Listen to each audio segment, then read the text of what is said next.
The rise of chapter 9 history chapter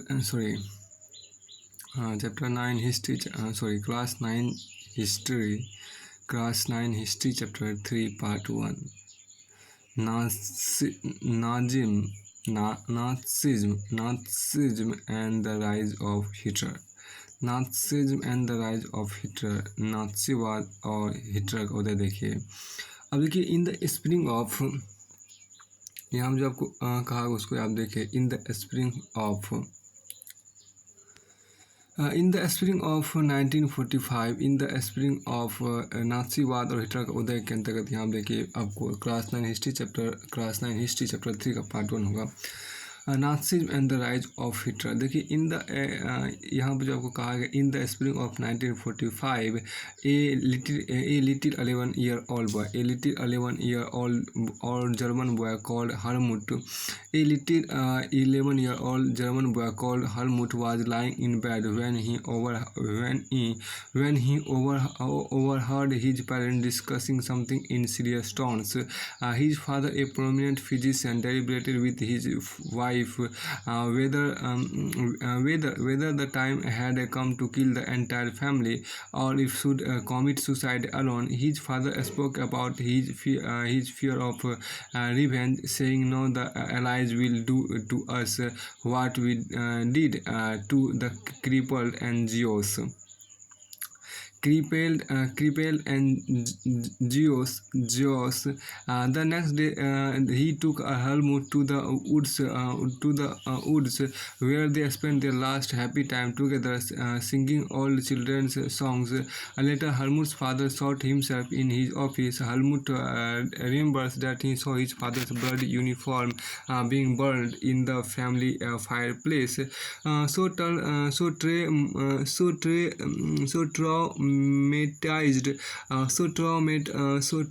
Traumatized was he by what he had overheard and what had happened, that he reacted by refusing to eat at home for the following 9 years. He was afraid that his mother might poison him.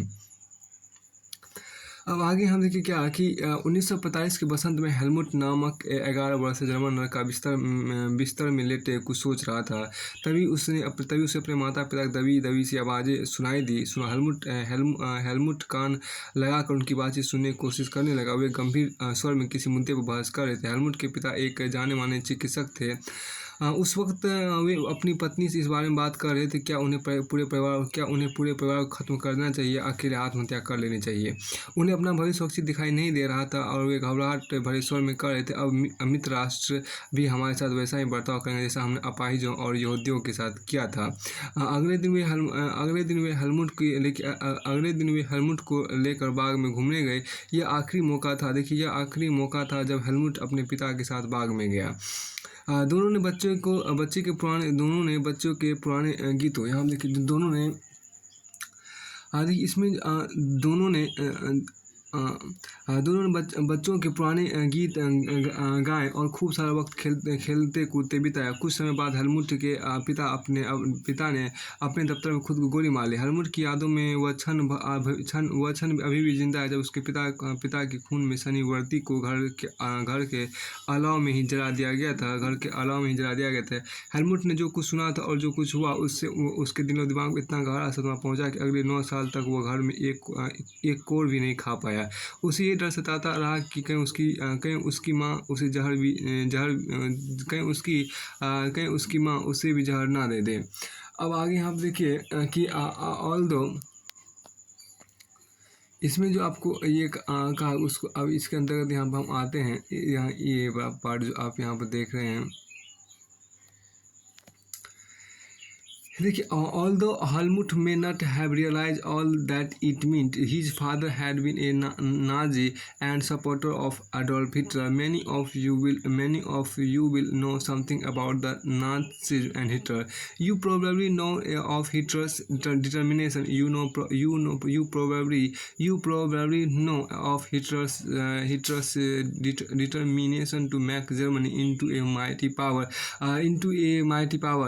mighty power, and his ambition of conquering all of Europe. You may have heard that he killed Zeus, but Nazism was not one or two isolated acts. It was a system, a structure of ideas about the world and politics. Let us try and understand what Nazism was all about. Let us see why Helmut's father killed himself and what the basis of his fear was.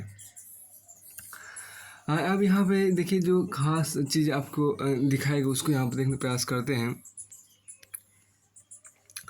यद्यपि क्या देखिए यहाँ पर क्या यद्यपि इसमें जो कुछ आपको देखिए हेलमुट को यद्यपि यहाँ पर जो कहा ऑल्दो हेलमुट वाज नॉट यदि यहाँ पर देखिए हेलमुट को शायद समझ में ना आया हो, लेकिन हकीकत यह है कि उसके पिता नाज़ी थे। ये बात आपको यहाँ पर देखिए कि हेलमुट को शायद समझ में ना आया हो, लेकिन उसका हकीकत यह है कि उसके पिता नाज़ी से वे अडोल्फ हिटलर के कट्टर समर्थक थे। आप में से कई बच्चे नाज़ी और उनके पिता हिटलर के बारे में जानते होंगे।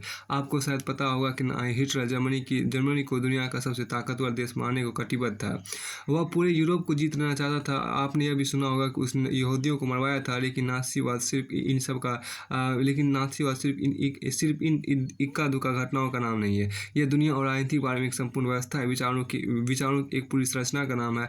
आइए समझने की कोशिश करें कि नाज़ीवाद का मतलब क्या था। इस सिलसिले में सबसे पहले हम यह देखेंगे कि हेलमुट के पिता ने आत्महत्या क्यों की थी, वे किस चीज़ से डरे हुए थे। अब यहाँ आप देखें क्या है कि इसमें देखिए in May 1945 Germany surrender to the allies anticipating what was coming. Hitler his propaganda minister Goebbels and his entire family committed suicide collectively in his Berlin bunker in April. At the end of the war, an international military tribunal at Nuremberg was set up to prosecute Nazi war criminals for crimes against peace. For war crimes and crimes against humanity, Germany's conduct during the war, especially those actions which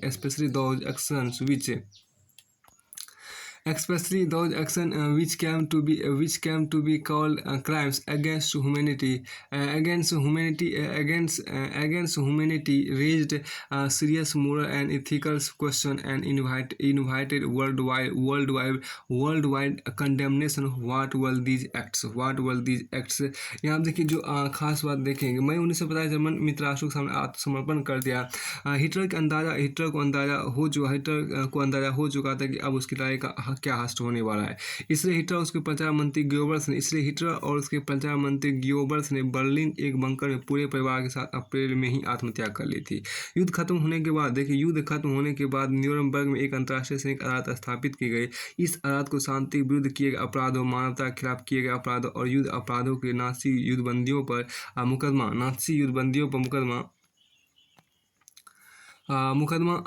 चलाने का जिम्मा सौंपा गया। युद्ध के दौरान आपको Germany के व्यवहार, खासतौर से इंसानियत के खिलाफ किए गए उसके अपराधों की वजह से कई गंभीर नैतिक सवाल खड़े हुए और उसके कृत्यों की दुनिया भर में निंदा की गई। ये कृत्य क्या थे?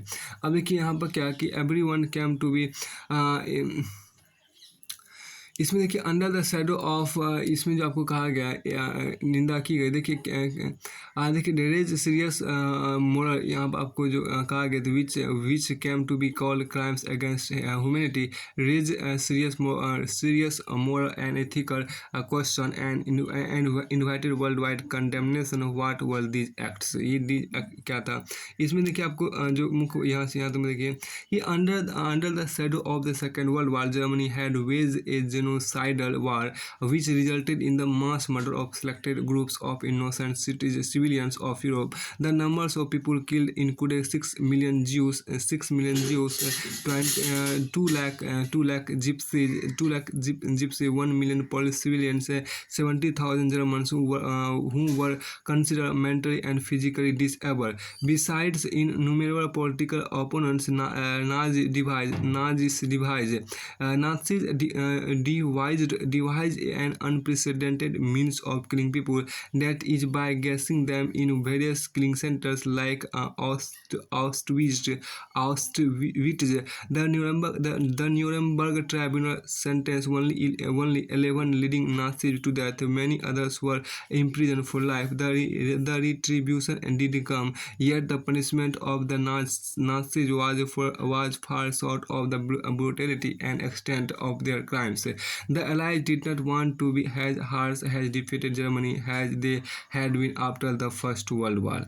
Everyone came to feel that the rise of Nazi Germany could be falsely traced back to the German experience at the end of the First World War.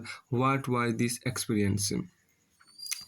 यहाँ देखिए क्या कि दूसरे विश्व युद्ध के साय में जर्मन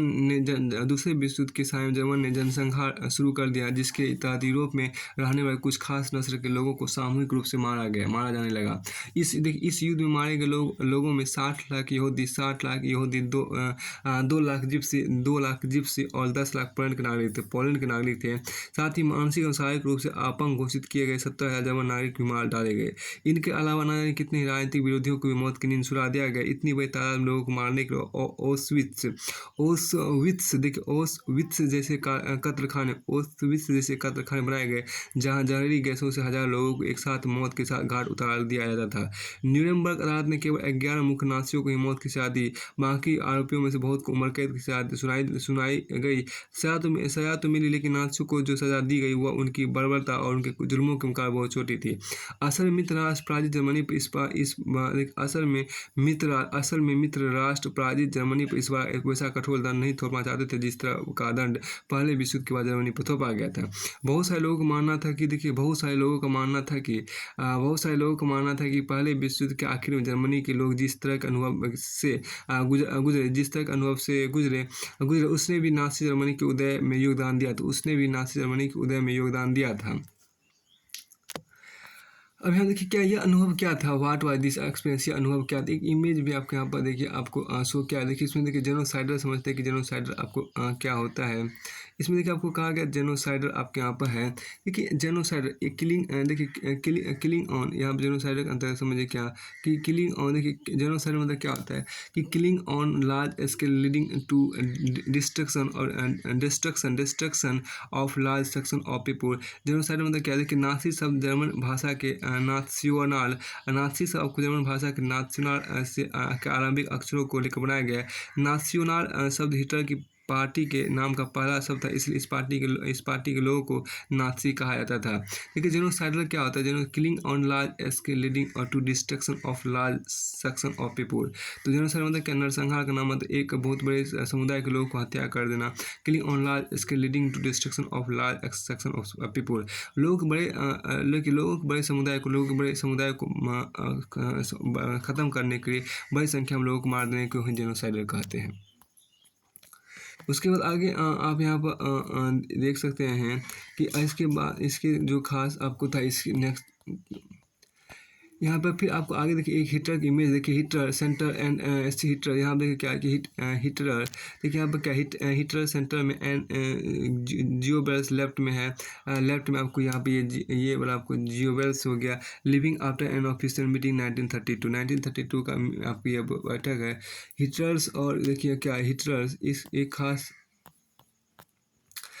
यहाँ पर देखिए क्या कि हिटलर मध्य में और गियोबल्स बाएं सरकारी बैठक के बाद निकलते हुए 1932 में यहाँ पर इमेज इसका शो आपको यहाँ पर दिया गया है।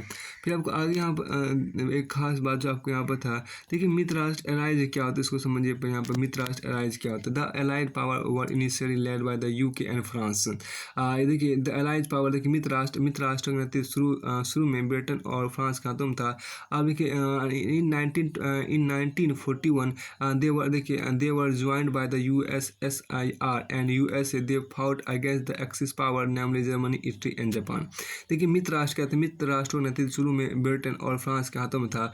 मित्र राष्ट्रों का नेतृत्व शुरू में आपको ब्रिटेन और फ्रांस के हाथों में था। 1941 में सोवियत संघ और अमेरिका भी इस गठबंधन में शामिल हो गए। 1941 में यहाँ जो खास चीज़ आप देखिए, मित्र राष्ट्र का नेतृत्व आपको शुरू में मित्र राष्ट्र का नेतृत्व मित्र राष्ट्रों का नेतृत्व शुरू में आपको ब्रिटेन और फ्रांस के हाथों में था। मित्र राष्ट्रों का नेतृत्व शुरू में फ्रांस और ब्रिटेन के हाथों में था। 1948 में सोवियत संघ और अमेरिका भी इस गठबंधन में शामिल हो गए।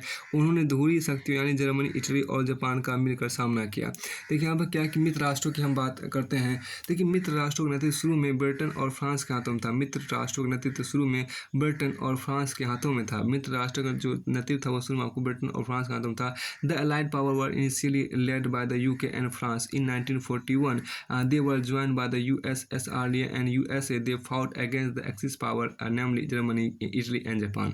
देखिए कि 1928 में सोवियत संघ मतलब रूस और अमेरिका भी इस गठबंधन में शामिल हो गए। उन्होंने धुरी शक्तियों यानी जर्मनी, इटली और जापान का मिलकर सामना किया। उसके बाद आपके यहाँ देखिए धुरी शक्ति के अंतर्गत आपके यहाँ पर जापान, देखिए धुरी शक्ति के अंतर्गत जर्मनी, इटली और जापान का मिलकर जर्मनी, इटली और जापान आते हैं धुरी शक्ति के अंतर्गत। और मित्र राष्ट्र के अंतर्गत आपको ब्रिटेन हो गया, फ्रांस हो गया, यूएसएस हो गया और अमेरिका हो गया। तो सबसे आपको फ्रांस और ब्रिटेन ने ही जर्मनी मित्र राष्ट्रों की मोर्चा संभाला। उसके बाद आपको इसमें अमेरिका और रूस आने के बाद अमेरिका और रूस ने इसका मोर्चा संभाला, मतलब इसने महत्वपूर्ण योगदान दिया। अब आगे जो खास चीज़ आपको कही गई उसमें आपके देखिए क्या कि सबसे देखिए birth of the Weimar Republic की बात की गई है। Birth of the Weimar Republic, Weimar गणराज्य का जो शुरुआत है उसको यहाँ पर देखिए birth of the Weimar Republic आपके यहाँ पर है। देखिए birth of the Weimar Republic की हम बात करते हैं, जिसको हम लोग वाइमर गणराज्य का जन्म बोलते हैं। देखिए वाइमर गणराज्य का जन्म आपको देखिए बर्थ ऑफ वाइमर रिपब्लिक की बात करते हैं। Birth of the Weimar Republic की बात करते हैं, वाइमर गणराज्य का जो जन्म है उसको यहाँ पर देखिए। इसमें जो आपको बर्थ ऑफ वाइमर, देखिए यहाँ पर क्या है कि बर्थ ऑफ वाइमर रिपब्लिक की हम बात करते हैं, जिसको बोलते हैं वाइमर गणराज्य। वाइमर गणराज्य का जन्म देखिए यहाँ पर क्या है, वाइमर गणराज्य का जन्म आपके यहाँ पर देखिए। इसमें जो आपको कहा है जर्मनी, देखिए Germany, a powerful empire in the early years of 20th century, fought the First World War 1914 to 1918. देखिए along the side देखिए along the side the Austrian Empire and against the allies England, France and Russia all joined the war enthusiastically, hoping to gain from a quick victory. Little did they realize that the war would stretch on, eventually draining Europe of all its resources. Germany made initial gains by occupying France and Belgium. However, the Allies strengthened by the US entry in 1917 on defeating Germany and the Central Powers in November 1918. अब यहाँ देखिए क्या कि 20वीं शताब्दी के शुरुआती सालों में जर्मन एक ताकतवर राज साम्राज्य था। उसने ऑस्ट्रिया साम्राज्य के साथ मिलकर मित्र राष्ट्र इंग्लैंड, फ्रांस और रूस के खिलाफ पहला विश्व युद्ध 1914 से 1918 तक रहा था। दुनिया की सभी बड़ी शक्तियां यह सोचकर इस युद्ध में कूद पड़ी कि उन्हें जल्दी ही विजय मिल जाएगी। सभी को किसी न किसी फायदे की उम्मीद थी। उन्हें अंदाजा नहीं था कि यह युद्ध इतना लंबा खिंच जाएगा और पूरे यूरोप को आर्थिक दृष्टि से निचोड़ कर रख देगा। और फ्रांस और बेल्जियम पर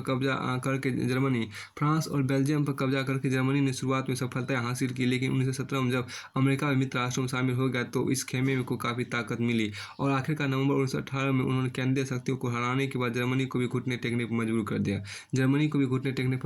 कर दिया। द डिफीट ऑफ यहाँ क्या कहते हैं, the defeat of imperial Germany and the abdication of emperor गैब। यहाँ देखिए क्या है कि the defeat of imperial Germany and the abdication of the emperor gave an opportunity to parliamentary parties to recast German policy. At a National Assembly met a Weimar and established a democratic constitution with a federal structure.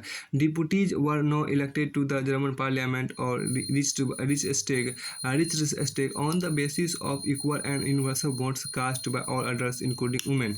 अब देखिए क्या कि साम्राज्यवादी Germany की प्रजा और सम्राट के पदत्याग ने वहाँ की संसदीय पार्टी को, जर्मन राजनीतिक व्यवस्था को, यहाँ देखिए क्या देखिए यहाँ पर इसमें आपको है क्या कि इसमें ये आपको क्या समाजवादी जर्मन की पराजय और सम्राट के पदत्याग ने वहाँ की संसदीय पार्टी को जर्मन राजनीतिक व्यवस्था को एक नए सांचे में ढालने का अच्छा मौका उपलब्ध कराया। इसी सिलसिले में आपको वाइमर में एक राष्ट्रीय सभा की बैठक बुलाई गई और संघीय आधार पर एक लोकतांत्रिक संविधान पारित किया गया। तो नई व्यवस्था देखिए, नई व्यवस्था में जर्मन संसद यानी राइक अस्टाग जर्मनी देखिए यहाँ पर नई व्यवस्था में आपको जर्मन संसद यानी राइक्सटाग के लिए जनप्रतिनिधियों का चुनाव किया जाने लगता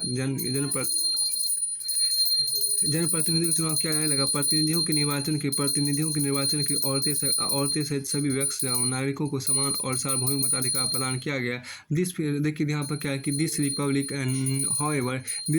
however was not received all well. देखिए क्या this receive however was not received देखिए this republic however was not received well by its own people largely because of the terms it was forced to accept after Germany's defeat at the end of the First World War. The peace treaty देखिए यहाँ पर क्या the peace treaty वर्सेलीज देखिए यहाँ पर क्या कि the peace treaty वर्सेलीज अब हम थोड़ा सा देखिए the peace treaty Versailles with the allies with a harsh and humiliating peace. Germany lost its overseas colonies, a tenth of its population, 30% of its territories, 75% of its island, and 26% of its total and 26% of its coal to France. Poland and Denmark and Lithuania, the Allied power demilitarized Germany to weaken its power. The war guilt cause held Germany responsible for the war and damage the Allied countries they suffered. Germany was forced to pay compensation amounting on 6 billion. The Allied armies also occupied the resource-rich Rhineland for much of the 1920 decades. Many Germans held the new Weimar Republic responsible for not only the defeat in the war but the disgrace at Versailles. अब यहाँ देखिए क्या लेकिन यह नया गणराज्य खुद Germany के ही बहुत सारे लोगों को रास नहीं आ रहा था। लेकिन यह नया गणराज्य खुद जर्मनी के बहुत सारे लोगों की रास नहीं आ रहा था। इसकी एक वजह तो यही थी, देखिए इसकी एक वजह तो यही थी कि पहले विश्व युद्ध में जर्मनी की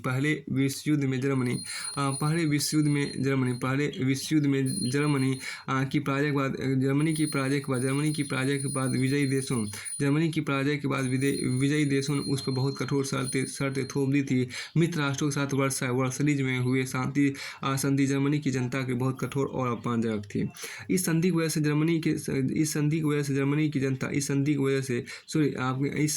जर्मनी को अपने सारे उपनिवेश तकरीबन 10% आबादी, 13% भूभाग, 75% लोह भंडार और 26% कोयला भंडार फ्रांस, पोलैंड और डेनमार्क और लिथुआनिया के हवाले करने पड़े।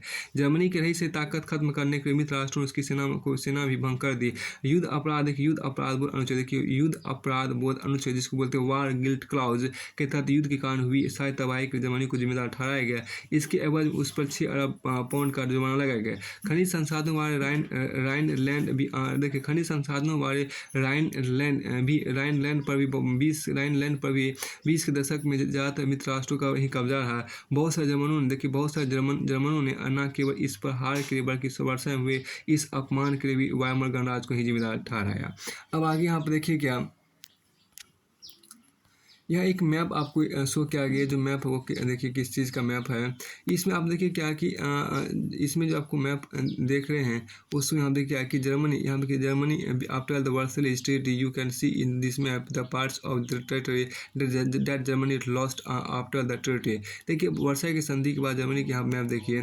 इस नक्शे में क्या इस नक्शे में आप उन इलाकों को देख सकते हैं जो संधि के बाद जर्मनी के हाथ से निकल गए थे। ये आपके यहाँ इलाका है जो आपके यहाँ शो किया गया है। अब आगे इसमें जो कहा गया द इफेक्ट ऑफ द वार, मतलब युद्ध का जो प्रभाव है उसको हम देखिए। द इफेक्ट ऑफ द वार जो आपके यहाँ पर युद्ध का जो असर है, युद्ध का जो प्रभाव है उनको देखने का प्रयास करते हैं। देखिए फिर आपको आगे यहाँ देखिए क्या कि द इफेक्ट ऑफ द वार की बात करते हैं। युद्ध का असर, द इफेक्ट ऑफ द वार, युद्ध का असर देखिए। The war had a devastating impact on the entire continent. देखिए यहाँ पर क्या कि द वार हैड इसमें जो कहा द वार हैड देखिए यहाँ पर क्या कि the war had devastating impact. The war had a devastating impact on the entire continent both psychologically and financially from यहाँ पर क्या इसमें आपको ये देखिए कि फ्रॉम देखिए अब आपको ए है कि फ्रॉम देखिए यहाँ फ्रॉम एक मिनट देखिए from a continent of creditors from a continent of creditors Europe turned into one of debtors. यहाँ देखिए एक मिनट साथ इसका मीनिंग देखिए आप क्या कि डेब्टर्स आपको हो गया Europe turned into one of debtors unfortunately the infant Weimar Republic was being made to pay for the sins of the old empire. देखिए आप the republic carry the burden of the republic carry the republic carried the burden of war guilt and national humiliation and was financially crippled by being forced to pay compensation. देखिए those who supported the Weimar Republic mainly socialist Catholics and Democrats became easy targets of a stake became easy target of attack in the conservative became easy target of attack in the conservative nationalist circuits they were mocking देखिए यहाँ पर क्या कि they were mockingly देखिए they were mockingly called the criminals the mindset had a major impact on the political development of the early 1930 decades as we will see। अब आगे यहाँ पर देखिए क्या कि इस युद्ध ने क्या देखिए यहाँ पर इस युद्ध ने देखिए इस युद्ध ने पूरे महाद्वीप को मनोवैज्ञानिक और आर्थिक दोनों ही स्तरों पर तोड़ कर रख दिया। यूरोप कल तक कर्ज देने वाले महाद्वीप कहलाता था जो युद्ध खत्म होते होते कर्जदारों का महाद्वीप बन गया था। यहाँ कर्जदारों का महाद्वीप बन गया था। इसके बाद यहाँ पर क्या कर्जदारों का महाद्वीप बन गया था। ये विडम्बना यह भी कि पुराने समाज द्वारा किए गए अपराधों का हर्जाना नवजात वामर गणराज्य से वसूल किया जाए। इस गणराज्य को युद्ध में पराजय के अपराध बोध और राष्ट्रीय अपमान का बोझ तो ढोना ही पड़ा। हर्जाना चुकाने की वजह से आर्थिक स्तर पर भी वह अपंग हो चुका था। वामर गणराज्य देखिए यहाँ पर वामर गणराज्य की हिमायतियों मुख्य रूप से समाजवादी कैथोलिक और डेमोक्रेट खेमे के लोग थे। देखिए रूढ़िवादी पुरातनपंथी राष्ट्रवादी मिथकों की आर्मी उन्हें तरह तरह के हमलों का निशाना बनाया जाने लगा। नवंबर के अपराधी का उनका खुलेआम मजाक उड़ाया गया। इस मनोदशा का 30 के दशक के शुरुआती राजनीतिक घटनाक्रम पर गहरा असर पड़ा। फिर आपको आगे यहाँ पर देखिए क्या कि द फर्स्ट वर्ल्ड वार यहाँ देखिए क्या कि the first world war left a deep imprint देखिए यहाँ पर the first world war left a deep imprint on European society and polity. देखिए soldiers came to place above civilians politicians and publicists laid great stress on the need for men to be aggressive, strong and देखिए यहाँ पर क्या strong and masculine. The media glorified strange life. The truth, however, was that soldiers live miserly lives in these trenches, trapped with rats feeding on corpus.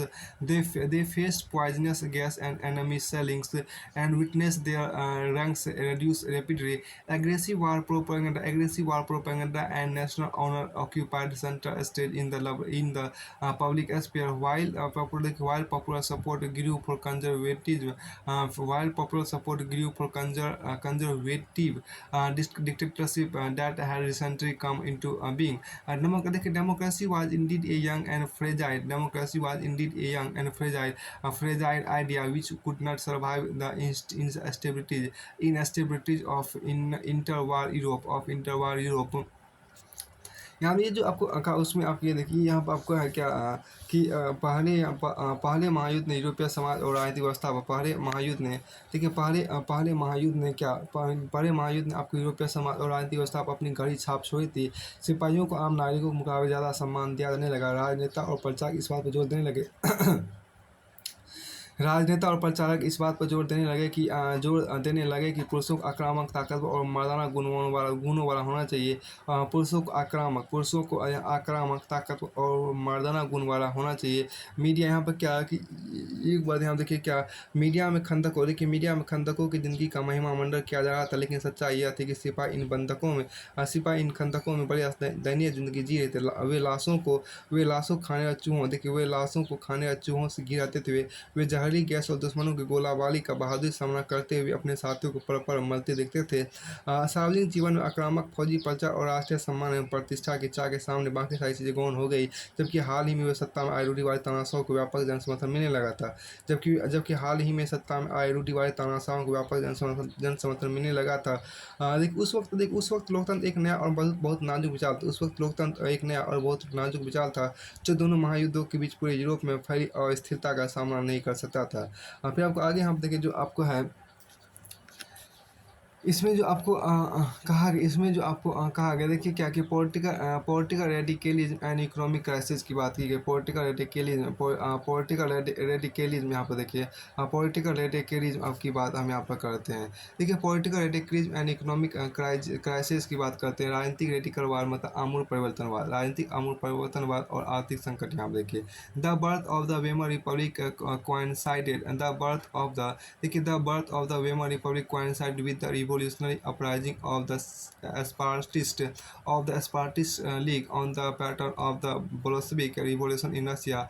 Soviets of workers and sailors were established,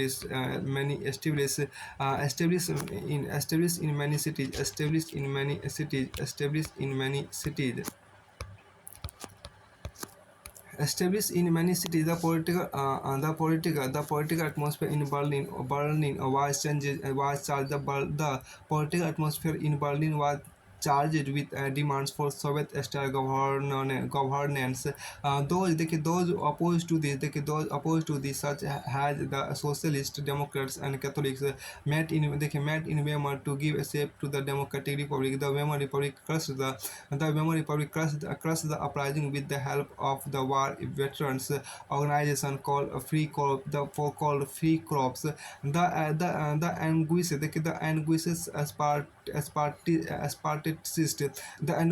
Spartacists later found the Communist Party of Germany. Communist and Socialist henceforth became irreconcilable enemies and could not make common cause against Hitler. Both revolutionaries and militant nationalists craved for a radical solution.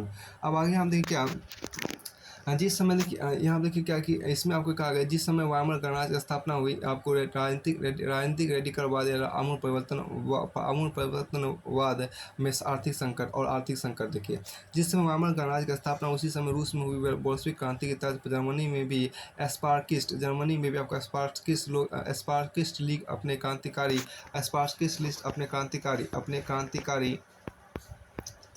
अपने क्रांतिकारी विद्रोह की योजनाओं को अंजाम देने लगे तो बहुत सारे शहरों मजदूरों और नाविकों की सोवियत बनाई गई। बर्लिन के राजनीतिक माहौल में सोवियत किस्म की शासन व्यवस्था देखिए बर्लिन की हम जो कहा बर्लिन के राजनीतिक माहौल में सोवियत किस्म की शासन व्यवस्था की हिमायत के नारे गूंज रहे थे। इसलिए समाजवादी डेमोक्रेट्स और कैथोलिक गुटों ने वायमर में इकट्ठा होकर इस प्रकार की शासन व्यवस्था के विरोध में एक लोकतांत्रिक गणराज्य की स्थापना का फैसला लिया और आखिरकार वायमर गणराज्य ने पुराने सैनिकों के फ्री कोर नामक संगठन की मदद से इस विद्रोह को चल दिया। इस पूरे घटनाक्रम के बाद आपको स्पार्टकिस्टों ने जर्मनी में कम्युनिस्ट पार्टी की नींव डाली। इसके बाद कम्युनिस्ट, साम्यवादी और समाजवादी एक दूसरे के कट्टर दुश्मन हो गए और हिटलर के खिलाफ कभी भी साझा मोर्चा नहीं खोल सके। क्रांतिकारी और उग्र राष्ट्रवादी दोनों ही खेमे रेडिकल समाधानों के लिए आवाज़ उठाने लगे। अब आगे हम देखें क्या इसमें एक इमेज भी आपको यहाँ पर शो किया है। उस इमेज को आप देखिए क्या कि यहाँ पर इमेज देखिए बास्केट एंड कार्ड्स देखिए basket and cards car baskets and cards being loaded at a bank in Berlin with paper currency for wage देखिए for wage payment 1920 the German mark देखिए the German mark had so little value that vast amounts had to be use even for small payments. अब यहाँ देखिए क्या कि इसमें जो आपको कहा गया कि वेतन भुगतान के लिए वेतन भुगतान के लिए बर्लिन में वेतन भुगतान के लिए बर्लिन में टोकरियों और ठेलों में कागज़ के नोट लादे जा रहे हैं। 1923 में जर्मन मार्क के देखिए जर्मन मार्क की कीमत इतनी कम रह गई थी कि मामूली भुगतान के लिए बहुत सारे नोटों की जरूरत पड़ती थी। मामूली भुगतान के लिए बहुत सारे नोटों की जरूरत पड़ती थी। अब यहाँ पर एक खास जो चीज़ें आपको कही गई वो देखने का प्रयास करते हैं। देखिए यहाँ पर क्या कि एक खास जो आपके यहाँ पर देख सकते देखिए यहाँ पर क्या this is a rally organize एक इमेज आपके यहाँ पर है। This is a rally organize by the radical group known as the Spartacist league. देखिए यहाँ पर क्या कि स्पार्टिस्ट लीग नामक रेडिकल संगठन द्वारा आयोजित की गई रैली का एक दृश्य यहाँ पर आपको है। फिर आपको यहाँ पर आपको देख सकते हैं क्या कि देखिए in the winter of 1918 to 1919 the streets of Berlin were taken over by the people. Political demonstration became common. देखिए क्या कि आपको यहाँ क्या कि प्रशियन देखिए प्रशियन देखिए प्रशियन चैम्बर ऑफ यहाँ पे जो आपको कहा गया Prussian chamber of deputies Berlin के सामने आयोजित रैली 1918-1919 के जाड़ों में बर्लिन की सड़कों पर आम लोगों का ही कब्जा था। राजनीतिक प्रदर्शन रोजाना की घटना बन गया था। उसके बाद आपको आगे यहाँ पर देखिए न्यू वर्ड्स आप देखिए डिप्लीट देखिए क्या होता है। न्यू वर्ड्स जो आपको लिखा हुआ है डिप्लीट आपको लिखा है डिप्लीट मीन्स कि रेड्यूस या एम्पटी आउट। डिप्लीट मतलब क्या होता है रेड्यूस या एम्पटी आउट होता है। आप लोग रिपायरेशन रिपायरेशन मतलब क्या होता है make up for wrong run. तो यहाँ पर क्या रिपायरेशन मतलब क्या होता है रिपायरेशन है आपके यहाँ पर रिपायरेशन मतलब क्या होता है मेक अप रिपायरेशन मतलब को अभी हो गया यहाँ पर क्या कि make up for a wrong run make up for a wrong run. देखिए रिपायरेशन मतलब क्या make up for wrong run और डिप्लीट मतलब आपको तो रेड्यूस एम्पटी आउट हो गया। इसके बाद आपको आगे यहाँ पर जो कहा उसको यहाँ पर देखिए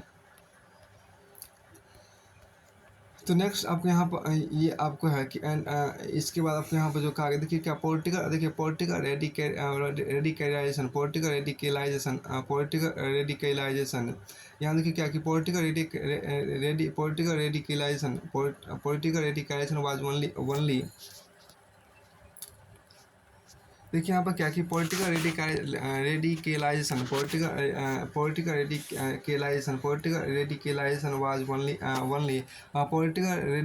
was only heightened by the economic crisis of 1923।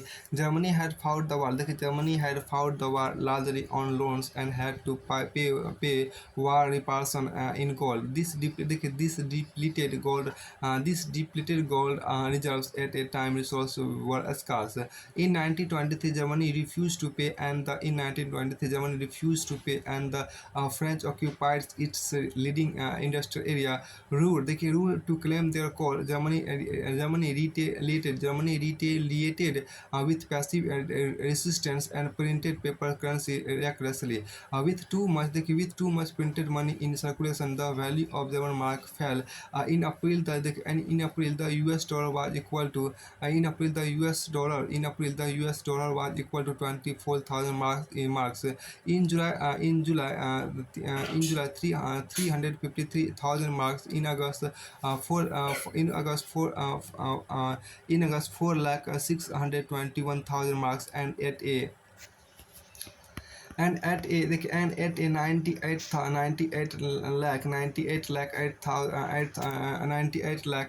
86 9 crore 9 crore 8 lakh 86 एक मिनट 90 crore यहाँ पर क्या 98 crore 86,000 marks by December. The figure had run into trillions.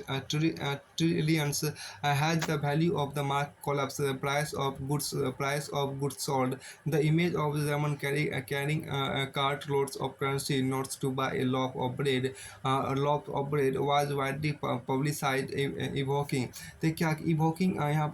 worldwide sympathy. The crisis came to be known as hyperinflation, a situation when prices rise phenomenally high. Phenomenon alarmingly high.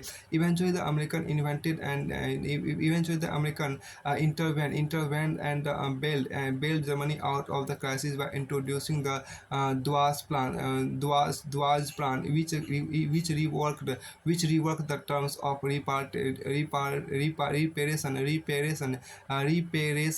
to ease the financial burden on Germans.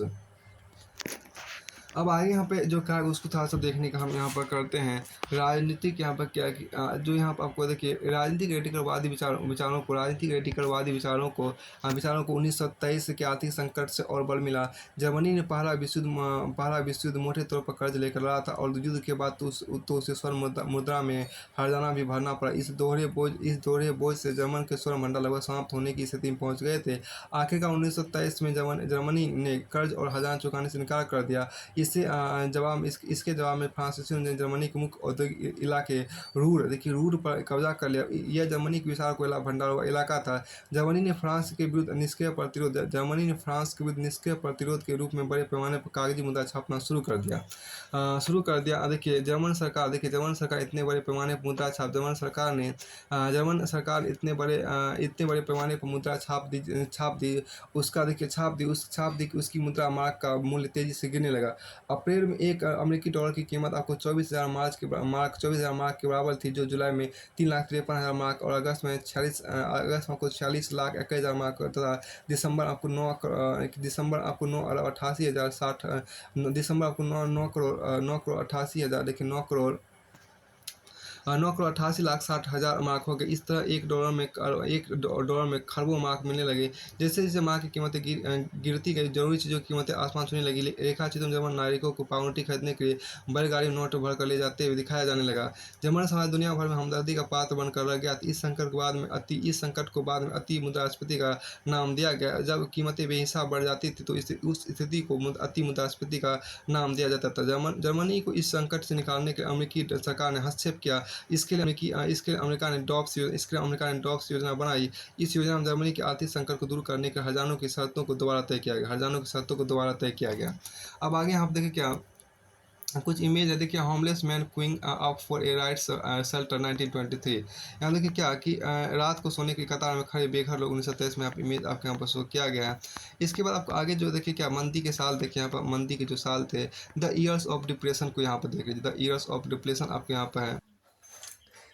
यहाँ just same देखिए the years of depression की बात करते हैं। The years of depression means की मंदी के साल।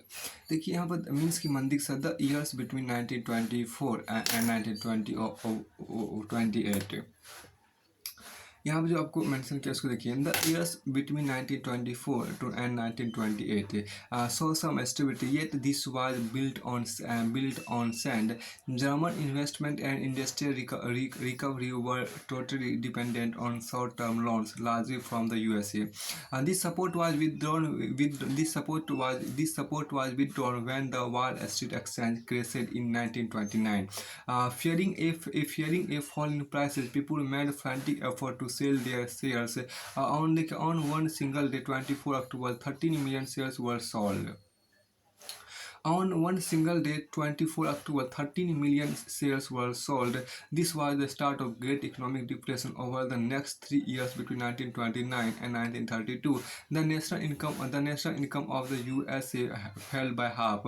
Factories shut down, export fell, farmers were badly hit, and speculators withdrew their money from the market. The effect of this recession in the US economy were felt worldwide. देखिए यहाँ पर जो आपको कहा गया उसको थोड़ा सा ये आपको है क्या कि इसमें जो आपको देखिए मंदी के साल देखिए मंदी के साल सन 1924 से 1928 जर्मनी में कुछ स्थिरता रही। लेकिन यह स्थिरता मानो रेत के ढेर पर खड़ी थी। जर्मन निवेश और औद्योगिक गतिविधियों में सुधार मुख्यतः अमेरिका से लिए और अल्पकालिक कर्जों पर आश्रित था। जब 1929 आपको वॉल स्ट्रीट एक्सचेंज शेयर बाजार धराशायी हो गए, अमेरिकी शेयर बाजार धराशायी हो गए, जर्मनी को मिल रही यह मदद भी रातों रात बंद हो गई। कीमतों में गिरावट की आशंका को देखते हुए लोग अंधाधुंध अपने शेयर बेचने लगे। 24 अक्टूबर को केवल एक दिन में 1.3 करोड़ शेयर बेच दिए गए। यह आर्थिक महामंदी केवल शुरुआत थी। 1929-1932 तक के अगले 3 सालों में अमेरिका की राष्ट्रीय आय केवल आधी रह गई। फैक्ट्रियां बंद हो गई तो निर्यात गिरता जा रहा था, किसानों की हालत खराब थी और सट्टेबाज बाजार से पैसे खींचते जा रहे थे। अमेरिकी अर्थव्यवस्था में आई इस मंदी का असर दुनिया भर में महसूस किया गया। अब आगे यहाँ पर देखिए, फिर आपको आगे यहाँ पे क्या है कि the German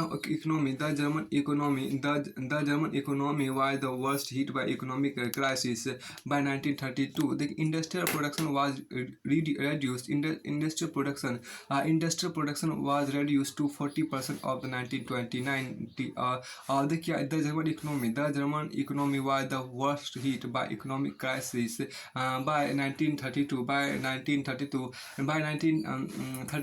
industrial production was reduced to 40% of the 1929 level। हमने क्या कि industrial production was reduced to 40% of the 1922 levels। Workers lost their jobs or workers lost their jobs or were paid reduced wage। The number of unemployed touched an unprecedented 6 million on the streets of Germany। You could see men with placards around their neck saying willing to do any work। Unemployment youth played a card or simply sat at street corners or desperately queued up at the local employment exchange। Had jobs disappeared, the youth took to criminal activities and total disappear became a commonplace। और यहाँ देखिए क्या कि इन मंदी का सबसे बुरा प्रभाव आपको जर्मनी अर्थव्यवस्था पर आपको पड़ा। 1932 में जर्मन का औद्योगिक उत्पादन 1929 के मुकाबले केवल 40% से लग गया था। मजदूर या तो बेरोजगार होते जा रहे थे या उनके वेतन काफ़ी गिर चुके थे। बेरोजगारों की संख्या 60 लाख तक जा पहुंची। जर्मनी की सड़कों पर ऐसे लोग बड़े तादाद में दिखाई देने लगे जो मैं कोई भी काम करने को तैयार हूँ लिखी तख्ती गले में लटकाए खड़े रहते थे।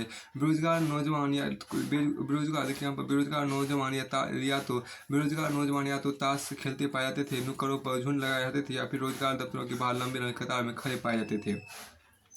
देखिए जैसे जैसे यहाँ पर क्या कि जैसे रोजगार खत्म हो रहे थे युवा वर्ग आपराधिक गतिविधियों में लिप्त होते जा रहे थे। चारों तरफ गहरी हताशा का माहौल था।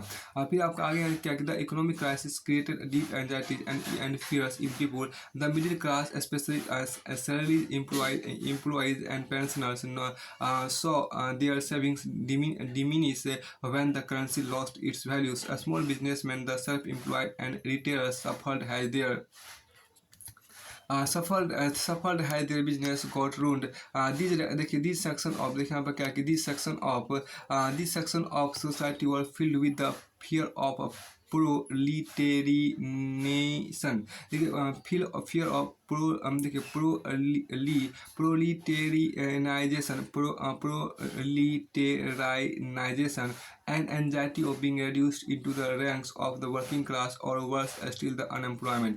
Only organized workers could manage to keep their heads above water, but unemployment weakened their bargaining power। Big business was in crisis। The large mass of peasantry was affected by a sharp fall in agriculture prices, and women unable to fill their children's stomachs were filled with a sense of deep despair। देखिए despair।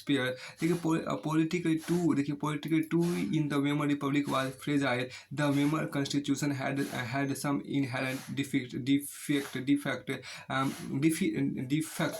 which made it unstable and vulnerable to dictatorship। One was proportional representation। This made achieving a majority by any one party a near impossible task, leading to a rule by a coalition। Another defeat was Article 48, which gave the president the power to impose emergency, suspend civil right and rule by decree। Within its short life, the Weimar Republic saw 20 different cabinets lasting on an average 239 days, and a liberal use of Article 48, yet the crisis could not be managed. People lost confidence in the democratic parliamentary system, which seemed to be offer no solution. देखिए आर्थिक संकट ने क्या किया, आर्थिक संकट ने इसमें आपको देख सकते हैं क्या जैसे जैसे रोजगार हमने क्या कि कम युवा वर्ग अपराधी तो हो चुका। देखिए आर्थिक संकट ने लोगों में गहरी बेचैनी और डर पैदा कर दिया था। जैसे जैसे मुद्रा का अवमूल्यन होता जा रहा था, मध्यम वर्ग खासतौर से वेतनभोगी कर्मचारी और पेंशनधारी की बचत भी सिकुड़ती जा रही थी। आपको बचत भी आपको सिकुड़ती जा रही थी, जा रही थी। कारोबार ठप हो जाने से छोटे छोटे व्यवसायी, स्वरोजगार में लगे लोग और खुदरा व्यापारियों की हालत भी खराब होती जा रही थी। समाज के इन तबकों को सर्वहाराकरण का भय सता रहा था। उन्हें डर था कि अगर यही डर रहा तो वे भी एक दिन मजदूर बनकर रह जाएंगे, और हो सकते या हो मजदूर बनकर यहाँ से क्या कि मजदूर बनकर रह जाएंगे, वे भी एक दिन मजदूर बनकर रह जाएंगे, या हो सकता है कि उनके पास कोई रोजगार ही ना रह जाए। अब सिर्फ संगठित मजदूर ही थे जिनकी हिम्मत टूटी नहीं थी, लेकिन बेरोजगारों की बढ़ती फौज उनकी मूल भाव क्षमता को चोट पहुँचा लेकिन बेरोजगारों की बढ़ती फौज उनकी मूल भाव क्षमता को भी चोट पहुँचा रही थी। बड़े व्यवसाय संकट में थे, बल्कि बड़े व्यवसाय आपको संकट में थे। किसानों की एक बहुत बड़ा वर्ग कृषि उत्पादों की कीमतों में बेहिसाब गिरावट की वजह से परेशान था। युवाओं को अपना भविष्य अंधकार में दिखाई दे रहा था। अपने बच्चों का पेट भर पाने में असफल औरतों के दिल भी डूब रहे थे। राजनीतिक स्तर पर वायमर गणराज्य एक नाजुक दौर से गुजर रहा था। अब देखिए राजनीतिक तौर पर आपको क्या कि राजनीतिक स्तर पर वायमर गणराज्य एक नाजुक दौर से गुजर रहा था। वायमर संविधान में कुछ ऐसी कमियां थी जिनकी वजह से गणराज्य कभी भी अस्थिरता और तानाशाही का शिकार बन सकता था। इनमें से एक कमी अनुपातिक प्रतिनिधित्व से संबंधित थी। इस प्रावधान की वजह से किसी एक पार्टी को बहुमत मिलना लगभग नामुमकिन बन गया था। हर बार गठबंधन सरकार सत्ता में आ रही थी। दूसरी समस्या अनुच्छेद 48 की वजह से थी, जिसमें राष्ट्रपति को आपात का लागू करना, नागरिक अधिकार रद्द करने और अध्यादेशों के जरिए शासन चलाने का अधिकार दिया गया था। अपने छोटे जीवन काल में वायमर गणराज्य का शासन 20 मंत्रिमंडल के हाथों में रहा और उसकी औसत अवधि 239 दिन से ज़्यादा नहीं रही। इस दौरान अनुच्छेद 28 का भी जमकर इस्तेमाल किया गया। इन सारे नुस्खों के बावजूद संकट दूर नहीं हो पाया। लोकतांत्रिक संसदीय व्यवस्था में लोगों का विश्वास खत्म होने लगा, क्योंकि वह उनके लिए कोई समाधान नहीं खोज पा रही थी। अब यहाँ देखिए क्या कि इसके बाद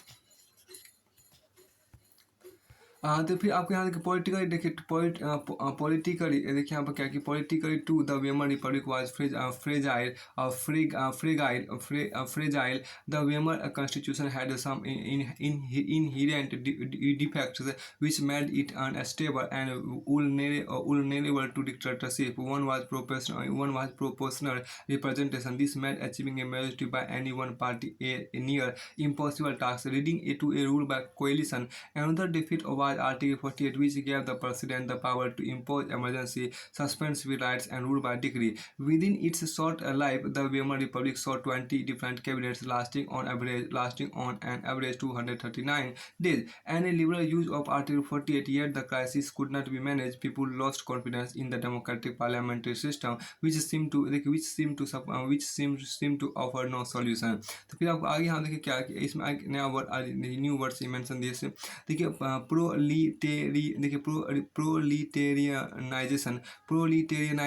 प्रोलिटेरियनाइजेशन मतलब क्या होता है कि टू बिकम इम्पोवरिश्ड। देखिए to become impoverished to the level of working classes. To become यहाँ पर क्या है, देखिए to become impoverished to the level of the working class, इसको बोलते हैं प्रोलिटेरियनाइजेशन बोलते हैं।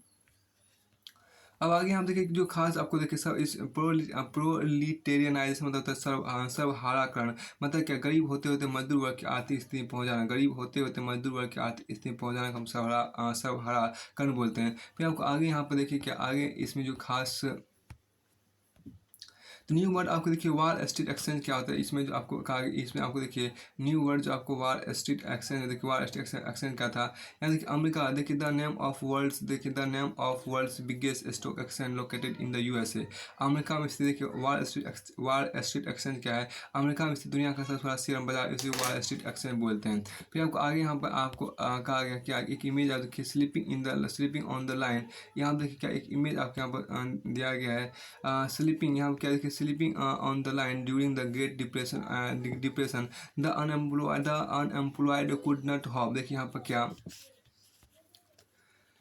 हाँ, यहाँ पे जो कहा गया, देखिए sleeping on the line during the great depression the unemployment could not hope for either wage और shelter on winter nights when they wanted a shelter over their head they had to pay to sleep like this sleep like this. अब देखिए क्या है कि line पर सोते लोग महामंदी दिनों बेरोजगारों को ना तो वेतन की उम्मीद रहती थी, ना ही ठोर ठिकाने की। लाइन पर देखिए यहाँ पर क्या है कि महामंदी दिनों बेरोजगारों को ना तो वेतन की उम्मीद रहती थी, ना ही ठोर ठिकाने की। जाड़ों में जब उन्हें सिर छिपाने की जगह चाहिए होती थी तो इसके लिए भी उन्हें पैसा देना पड़ता था। जाड़ों में जब उन्हें सिर छिपाने की जगह चाहिए होती थी तो भी उसके लिए उन्हें पैसा देना पड़ता था। तो यहाँ पर देखिए काफ़ी दुखद स्थिति आपके यहाँ पर है। फिर आपको आगे यहाँ पर है, इसके बाद आपको आगे इसमें जो आपको देखिए मेंशन किया गया इसमें क्या था। देखिए बिजनेस गॉट रून, देखिए business got ruined this section of society were filled with the fear of proletarianization और an anxiety of being reduced, देखिए an anxiety of being reduced to the ranks of the working class, or worse still the unemployed only organized workers could manage to keep their heads above water, but unemployment weakened their bargaining power. Big business was in crisis. The large mass of peasantry was affected by a sharp fall in the agricultural prices, and women unable to fill their children's stomachs were filled with a sense of deep despair. एक ये तो हो चुका था। आगे देखिए यहाँ पर इसके बाद आपको आगे यहाँ पर आपको जो न्यू वर्ड्स आपकी आगे देखिए क्या कि हिटलर्स राइज टू पावर, इसमें जो आपको दूसरा टॉपिक है इसको यहाँ पर देखिए। इसके बाद आपको दूसरा यहाँ पर क्या हिटलर का यहाँ पर इसके बाद यहाँ पर हिटलर का उदय यहाँ पर देखते हैं। Hitler's rise to power, Hitler का उदय होना यहाँ पर देखिए क्या हुआ। देखिए द क्राइसिस इन इकोनॉमी, यहाँ पर जो आपको कहा गया द क्राइसिस इन इकोनॉमी, देखिए the crisis in economy polity and society, the crisis in the economy polity and society formed the background of Hitler's rise to power. Born in 1889 in Austria, Hitler spent his youth in poverty. When the First World War broke out, he enrolled for the army, acted as a messenger in the front, became a corporal and earned medals for bravery. The German defeat horrified him. And the Versailles Treaty made him furious. In 1919, he joined a small group called the German Workers' Party. He subsequently took over the organization and renamed it the National Socialist German Workers National Socialist German Workers Party. This party came to be known as the Nazi Party या Nazi Party. In 1923, Hitler planned to seize control of Bavaria, march to Berlin, and capture power. He failed. Was arrested, tried for treason, and later released. The Nazis could not effectively mobilize popular support till the early 1930 decades. It was during the Great Depression that Nazis became a mass movement, as we have seen. After 1929, banks collapsed and business shut down. Workers lost their jobs, and the middle class were threatened with destitution. In such a situation, Nazi propaganda stirred, and in such a situation, Nazi propaganda instilled hopes of a better future. In 1928, the Nazi Party got no more than 2.6% votes in rich Estates. The German Parliament by 1932, it had become the largest party with 37% votes. अब यहाँ देखिए क्या कि Hitler के उदय के बाद अर्थव्यवस्था यहाँ पर जो आपको कहा गया कि अर्थव्यवस्था राजनीति और समाज में घाते जा रहे संकट ने हिटलर की उस सत्ता में पहुंचने का रास्ता साफ कर दिया। 1889 में ऑस्ट्रिया जन्मे हिटलर की युवावस्था बेहद गरीबी गुजरी थी। रोजी रोटी का कोई जरिया ना होने के कारण पहले विश्व युद्ध की शुरुआत में उसने अभी अपना नाम फौजी भर्ती के लिए लिखवा दिया था। भर्ती के बाद उसने अग्रिम मोर्चे पर संदेश वाहक का काम किया। कॉर्पोरल बना और बहादुरी के लिए उसने कुछ तमगे भी हासिल किया। जर्मन सेना की पराजय ने तो उसे हिला दिया था, लेकिन वर्साई की संधि ने तो तो उसे आग बबूला भी कर दिया। 1919 में उसने जर्मन वर्कर्स पार्टी नामक एक छोटे से समूह की सदस्यता ले ली थी। 1919 में उसने जर्मन वर्कर्स पार्टी नामक एक छोटे समूह की सदस्यता ले ली थी। धीरे धीरे उसने इस संगठन पर अपना नियंत्रण कायम कर लिया और नेशनल सोशलिस्ट पार्टी का नया नाम दिया और उसे नेशनल सोशलिस्ट पार्टी का नया नाम दिया। इस पार्टी को बाद में नाजी पार्टी के नाम से जाना गया। फिर आपको आगे यहाँ पे कहा गया था कि in 1923 Hitler planning to seize control of, ये तो हो गया। देखिए 1923 में क्या, 1923 में ही हिटलर ने, देखिए 1923 में ही हिटलर ने बवेरिया पर कब्जा करने, बर्लिन पर चढ़ाई करने और सत्ता पर कब्जा करने की योजना बना ली थी। 1927 में ही हिटलर ने आपको क्या कि बवेरिया पर कब्जा करने, बर्लिन पर चढ़ाई करने और सत्ता पर कब्जा करने की योजना बना ली थी। इन दुस्साहसिक योजनाओं में वो असफल रहा, उसे गिरफ्तार कर लिया गया, उस पर देशद्रोह का मुकदमा में चला, लेकिन कुछ समय बाद उसे रिहा कर दिया गया। नाजी राजनीतिक खेमा 1930 के दशक के शुरुआती सालों तक जनता को बड़े पैमाने पर अपनी तरफ आकर्षित नहीं कर पाया, लेकिन महामंदी के दौरान नाजीवाद ने एक जन आंदोलन का रूप ग्रहण कर लिया, जैसा कि हम पहले देख चुके हैं। 1929 के बाद बैंक दिवालिया हो चुके थे, काम धंधे बंद होते जा रहे थे, मजदूर बेरोजगार होते जा रहे थे, हो रहे थे और मध्यम वर्ग को लाचारी और भुखमरी का डर सता रहा था। नाजी प्रोपेगेंडा में लोगों को एक बेहतर भविष्य की उम्मीदें दिखाई देती थी। 1929 में नाजी पार्टी को जर्मन संसद राइक्सटाग के, देखिए यहाँ पर क्या है कि राइक्सटाग के लिए वे चुनाव में महज 2.6% वोट ही मिले, महज 2.6% वोट ही मिले। 1932 तक आते यह देश की सबसे बड़ी पार्टी बन चुकी थी और 37% वोट मिले। इसके बाद यहाँ पे एक फिगर भी आपको यहाँ पर दिया गया है। यहाँ पे यहाँ पर फिगर जो आपको दिया, Hitler being gather at party congress, Hitler being greeted, यहाँ पे क्या हिटलर, देखिए यहाँ पे Hitler being greeted at the party congress in Nuremberg in 1938। यहाँ देखिए क्या कि इसमें आपको कहा गया कि एक यहाँ पर आपको इमेज भी आपको शो किया गया, देखिए इसके बाद यहाँ पर क्या है कि इसमें देखिए कि न्यूरेमबर्ग पार्टी कांग्रेस में हिटलर का स्वागत न्यूरेमबर्ग पार्टी कांग्रेस में हिटलर का स्वागत, यहाँ पे फिगर 1938 का आपको है। उसके बाद यहाँ पे क्या है कि प्रोपेगेंडा समझिए क्या होता है। प्रोपेगेंडा देखिए specific type of message directly aim at influencing और the opinion of people although the use of posters, films and speech etc। Propaganda क्या होता है, यहाँ पर जनमत को प्रभावित करने के लिए किया जाने वाला एक खास तरह का प्रचार पोस्टरों, फिल्मों और भाषणों आदि के माध्यम से। यहाँ जो खास आपको कहा गया, देखिए प्रोपेगेंडा, देखिए यहाँ पर क्या कि जनमत को प्रभावित करने के लिए किया जाने वाला एक खास तरह का प्रचार पोस्टरों, फिल्मों और भाषणों आदि के माध्यम से। फिर आपको आगे यहाँ पर आपको कहा गया, देखिए यहाँ पे एक फिगर आपके यहाँ पर भी क्या कि देखिए न्यूरेमबर्ग रैली 1936 आपको होता है। देखिए rallies like this were held every year. An important aspect of this was the demonstration of Nazi power has various organisations paraded past Hitler swore loyalty and listen to his speeches. देखिए इस तरह की रैलियाँ हर साल आयोजित की जाती थी। नाची सत्ता, देखिए क्या कि नाची सत्ता का प्रदर्शन इन रैलियों का एक महत्वपूर्ण आयाम होता था। विभिन्न संगठन हिटलर के सामने से परेड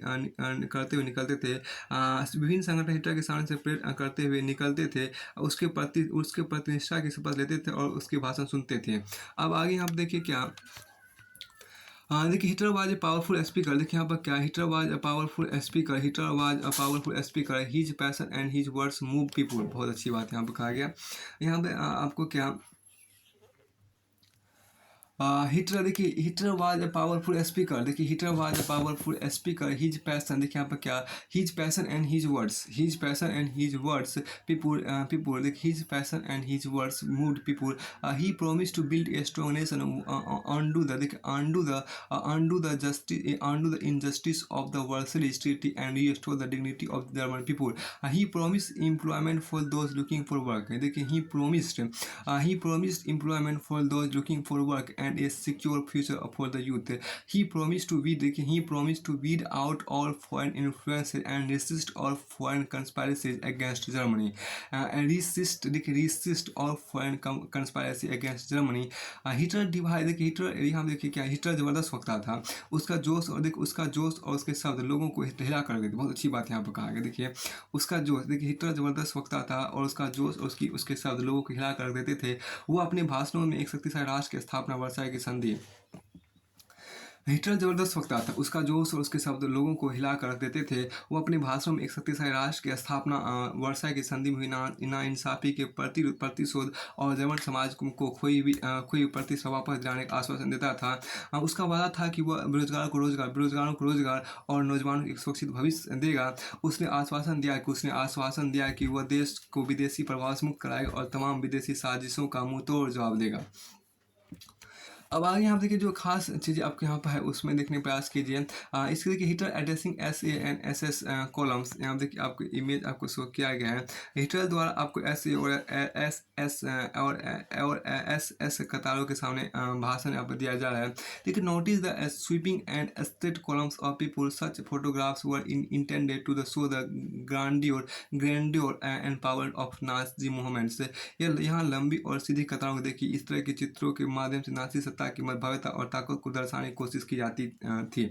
अब आपको देखिए यहाँ पर देखिए इमेज आपके यहाँ पर शो किया गया, बहुत ही ग्रेटर इमेज भी आपके यहाँ पर है। फिर आपको आगे देखिए यहाँ पर क्या हिटलर डिवाइज, यहाँ देखिए क्या हिटलर डिवाइज, देखिए Hitler devised a new style of politics. He understood the insignificance of rituals and spectacled.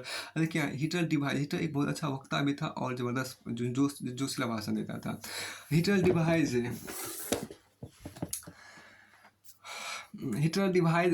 devised a new style of politics. He understood the significance of rituals. He understood the significance of rituals and spectacle. देखिए Hitler devised a new style of politics. He understood, यहाँ देखिए Hitler devised a new style of politics. Hitler devised a new style of politics. He understood the significance of rituals. He understood the significance of rituals and spectacle in mass mobilization. Nazi देखिए Nazi held massive rallies. Nazi देखिए आप क्या कि Nazi held massive rallies and public meetings to demonstrate the support for Hitler and instill a sense of unity among the people. The red banners with the swastika, the Nazi salute, and he ritualized the sound and he ritualized rounds of applause after the speeches were over, all part of this spectacle of power.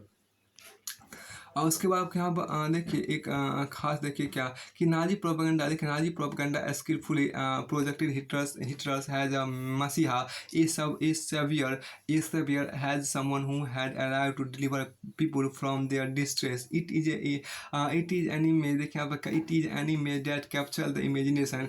It is an image that capture the imagination of a people whose sense of dignity and pride had been settled. It is an image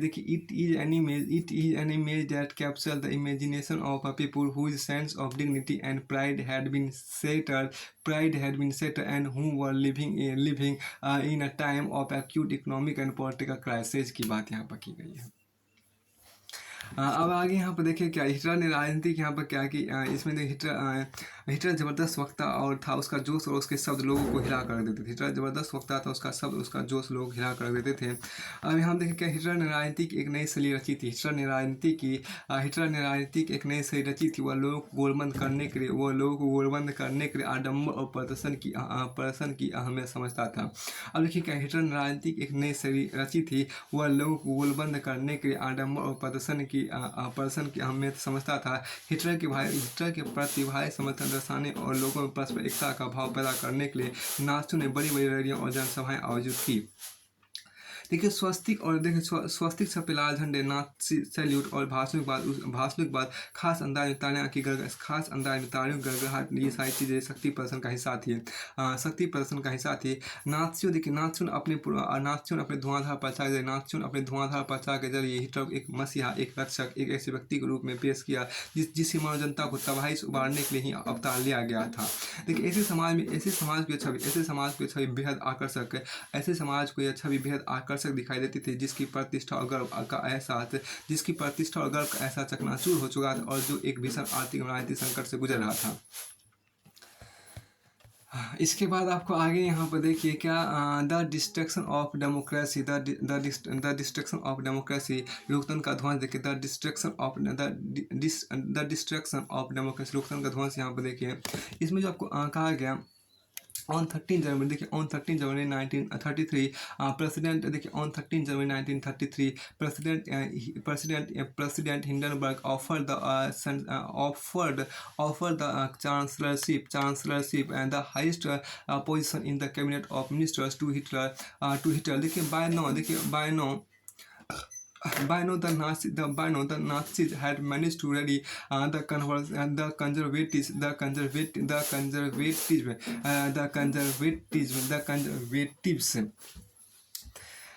लेकिन by now the Nazi had managed to rally the conservatives by now the Nazi had managed to rally the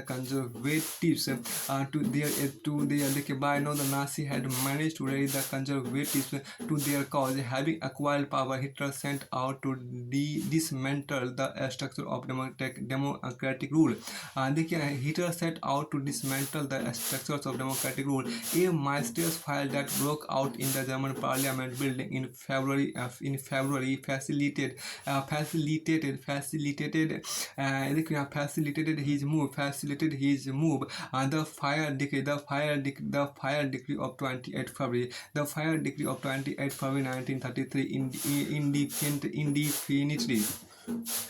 The fire decree of 28 February 1933 indefinitely suspended civic rights like freedom of speech, press and assembly that had been guaranteed by the Weimar Constitution. Then he turned on his arch enemies. The communists, most of whom were hurriedly packed off to the newly established concentration camps. The repression देखिए यहाँ पर क्या the repression of the communists was severe. The repression of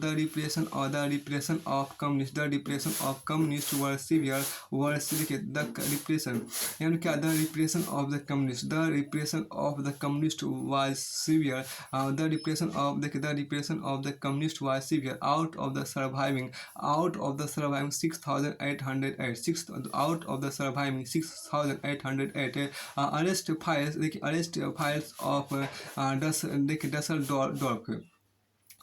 यहाँ देखिए क्या कि इसके बाद देखिए then he turned on his arch enemies, the communists, most of whom were hurriedly packed off to the newly established concentration camps. The repression देखिए यहाँ पर क्या the repression of the communists was severe. Out of the surviving 6,808 arrest files of Dusseldorf, a small city of 500,000 population, 1,440 were those of communists alone. They were however only one among the 52 types of victims persecuted by the Nazis across the country. देखिए 30 जनवरी 1933 को राष्ट्रपति Hindenburg ने Hitler को chancellor का पदभार संभालने का न्योता दिया। 30 जनवरी 1933 को राष्ट्रपति हिंडनबर्ग ने 30 जनवरी 1933 को देखिए 30 जनवरी 1933 को 30 जनवरी देखिए 30 जनवरी यहाँ पर क्या कि 30 जनवरी देखिए यहाँ पर क्या कि देखो 30 जनवरी 1933 को राष्ट्रपति हिंडनबर्ग ने हिटलर को चांसलर का पदभार संभालने का न्योता दिया। यह मंत्रिमंडल में सबसे देखिए यह मंत्रिमंडल में सबसे शक्तिशाली पद था। तब तक नाजी पार्टी रूढ़िवादियों को तब तक नाजी पार्टी रूढ़िवादियों को भी अपने उद्देश्य से जोड़ चुकी थी। सत्ता हासिल करने के बाद हिटलर ने लोकतांत्रिक शासन की संरचना और संस्थानों को भंग करना शुरू कर दिया। फरवरी माह में जर्मन संसद भवन में हुए रहस्यमय अग्निकांड से उसका रास्ता और आसान हो गया। 28 फरवरी 1933 को जारी किए गए अग्नि अध्यादेश फाइल डिक्री के जरिए अभिव्यक्ति, प्रेस एवं सभा करने आदि जैसे नागरिक अधिकारों को अनिश्चित काल के लिए निलंबित कर दिया गया। वायमर संविधान में इन अधिकारों को काफी महत्वपूर्ण स्थान प्राप्त था। इसके बाद हिटलर ने अपने कट्टर शत्रु कम्युनिस्टों पर निशाना साधा। ज़्यादातर कम्युनिस्टों को रातों रात कंसंट्रेशन कैंपों में बंद कर दिया गया। ज़्यादातर कम्युनिस्टों को रातों रात देखिए यहाँ पर ज़्यादातर कम्युनिस्टों को रातों रात कंसंट्रेशन कैंपों में बंद कर दिया गया। ज़्यादातर कम्युनिस्टों को रातों रात कंसंट्रेशन कैंपों में बंद कर दिया। देखो कम्युनिस्टों का बर्बर दमन किया गया। तो कम्युनिस्टों का बर्बर दमन किया गया। लगभग 5 लाख की आबादी कम्युनिस्टों का बर्बर दमन किया गया। लगभग 5 लाख की आबादी वाले ड्यूसल ड्रॉप देखिए यहाँ पर क्या कम्युनिस्टों का बर्बर दमन किया गया। कम्युनिस्टों का बर्बर दमन किया गया। लगभग 5 लाख की आबादी वाले ड्यूसल ड्रॉप शहर में गिरफ्तार किए गए लोगों की बची खुची 6808 फाइलों में से 1440 सिर्फ कम्युनिस्टों की थी। नाज़ियों ने सिर्फ कम्युनिस्टों का ही सफाया नहीं किया। नाज़ी शासन ने कुल 52 किस्म के लोगों को अपने दमन का निशाना बनाया था। अब आगे यहाँ लिखिए कि ऑन 3 मार्च यहाँ पर क्या है कि on 3 March 1933 the famous enabling act was pass. This act was established dictatorship in Germany. It gave Hitler all powers to sideline parliament rule by decree. All political parties and trade unions were banned except for the Nazi Party and its affiliates. The state established complete control over the economy, media, army, and judiciary. देखिए special surveillance देखिए यहाँ पर क्या है कि special surveillance and security forces were created to control and order society in ways that the Nazi wanted apart from the already existing regular police in green uniform and the SA और the storm troopers. These included the Gestapo, secret state police, and the SS, the protection squads, criminal police, and security service. SD. It was the extra constitutional power of this newly organized force that gave the Nazi state its reputation as the most dreaded criminal state. People could not be detained in Gestapo torture chambers, rounded up and sent to concentration camps, deported at will, or arrested without any legal procedures. The police force required power to rule with impunity. The police force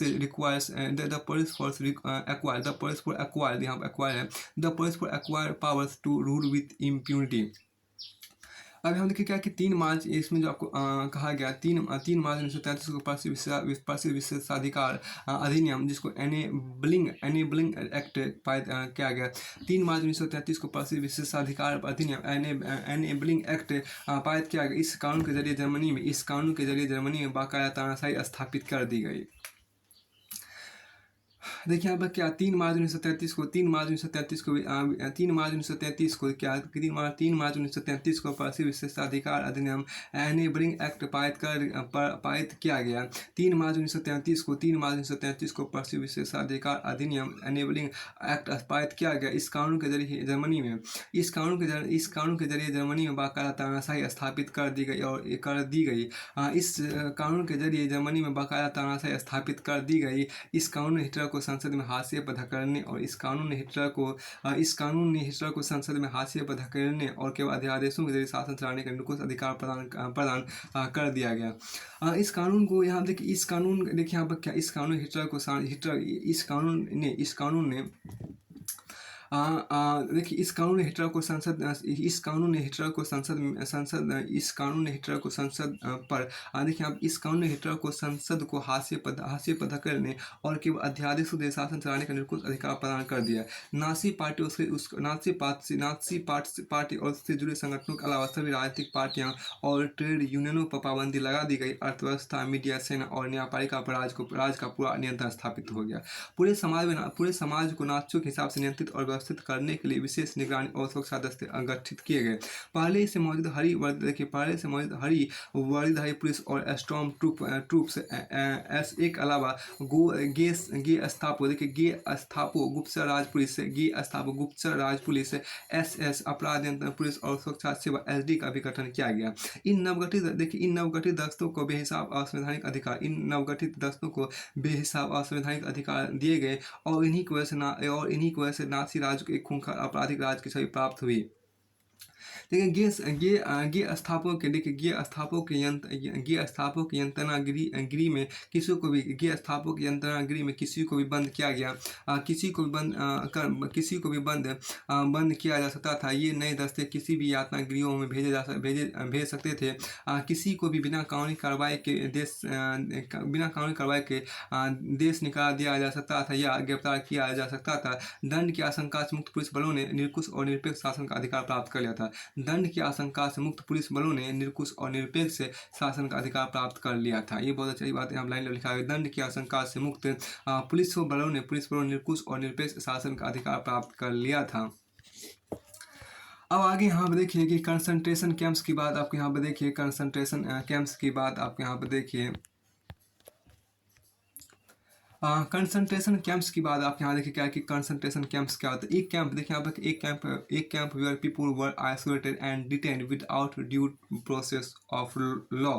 देखिए typically it was surrounded by electrified barbed wires fences. Concentration camp क्या ऐसे स्थान जहाँ बिना किसी कानूनी प्रक्रिया के लोगों को कैद रखा जाता था। ये कंसंट्रेशन कैंप में बिजली का करंट दौड़ते कटीले तारों से घिरे रहते थे। अब आगे यहाँ पर एक खास वर्ड आप देख सकते हैं। हाँ, इसमें जो खास आपको देखिए, इसमें जो आपको खास था उसको देख, इसके बाद आपको कुछ वर्ड आपके याद हो चुका था। अब आगे देखिए यहाँ पर क्या कि रिकंस्ट्रक्शन की बात आपको की गई, रिकंस्ट्रक्शन की बात आपको यहाँ पर है। देखिए यहाँ पर क्या कि रिकंस्ट्रक्शन के मतलब पुनर्निर्माण की बात आपको, उसी पुनर्निर्माण पर एक इमेज आपके यहाँ पर शो किया है, उसको यहाँ पर देखिए। इसमें क्या है देखिए, the poster announce your works wagon. Such poster suggest that owning a car was no longer just a dream for an ordinary workers. यहाँ देखिए क्या कि इसमें क्या कि पोस्टर से देखिए क्या पोस्टर से घोषणा आपको की गई है। पोस्टर से क्या देखिए, पोस्टर से घोषणा आपको यहाँ पर की गई है। पोस्टर से घोषणा की गई आपकी फोक्सवागन। इन पोस्टरों के जरिए यह एहसास कराने की कोशिश की जाती थी कि अब आम मजदूर भी कार खरीद सकता है। बहुत अच्छी बात कहा गया। इन पोस्टरों के जरिए एहसास कराने की कोशिश की जाती थी कि आम मजदूर भी कार खरीद सकता है। ये कि आम मजदूर भी कार खरीद सकता है। अब आगे यहाँ पर देखिए क्या है कि अब आगे यहाँ पर आपको जो है देखिए expansion of Nazi power Europe 1932। Nazi सत्ता का विस्तार यूरोप 1942 की बात यहाँ पर किया गया है। उसी के यहाँ इमेज भी दिया गया था। अब आगे आए मुख्य में देखिए रिकंस्ट्रक्शन को समझने का प्रयास करते हैं। रिकंस्ट्रक्शन पुनर्संरचना क्या था उसको समझने का हम यहाँ पर प्रयास करते हैं। देखिए यहाँ पर जो आपको कहा गया देखिए क्या कि Hitler assign the responsibility of economic recovery to the economist Hjalmar who aimed at full production and full employment through a state funded work creation program. This project produced the famous German super highways and the people's car, the Volkswagen. In foreign policy, also Hitler acquired quick successes. He pulled out of the League of Nations in 1933, reoccupied the Rhineland in 1936, and integrated Austria and Germany in 1938 under the slogan "One people, one empire, and one leader." One people, one empire, and one leader. यहाँ देखिए क्या कि यहाँ पर क्या कि he then went on to the rest Germany. He then went on the देखिए he then went on to the rest Germany. देखिए he then went on the देखिए यहाँ पर he then देखिए यहाँ कि he then went on देखिए he then went on to the he then went on to देखिए he then went on to the rest German speaking Sudetenland from Czechoslovakia and global of the entire country. In all of this, he had the unspoken support of England, which had considered the verdict too harsh. This quick success at home and abroad seems to reverse the destiny of the country. देखिए Hitler did not stop here. Sackett had advised Hitler against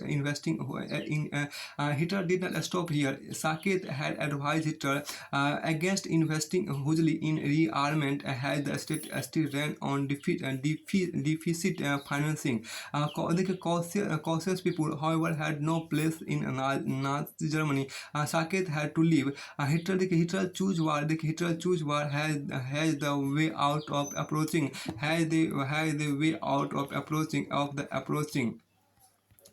Economic crisis. Resources were to be accumulated through expansion of territory. In September 1939, Germany invaded Poland.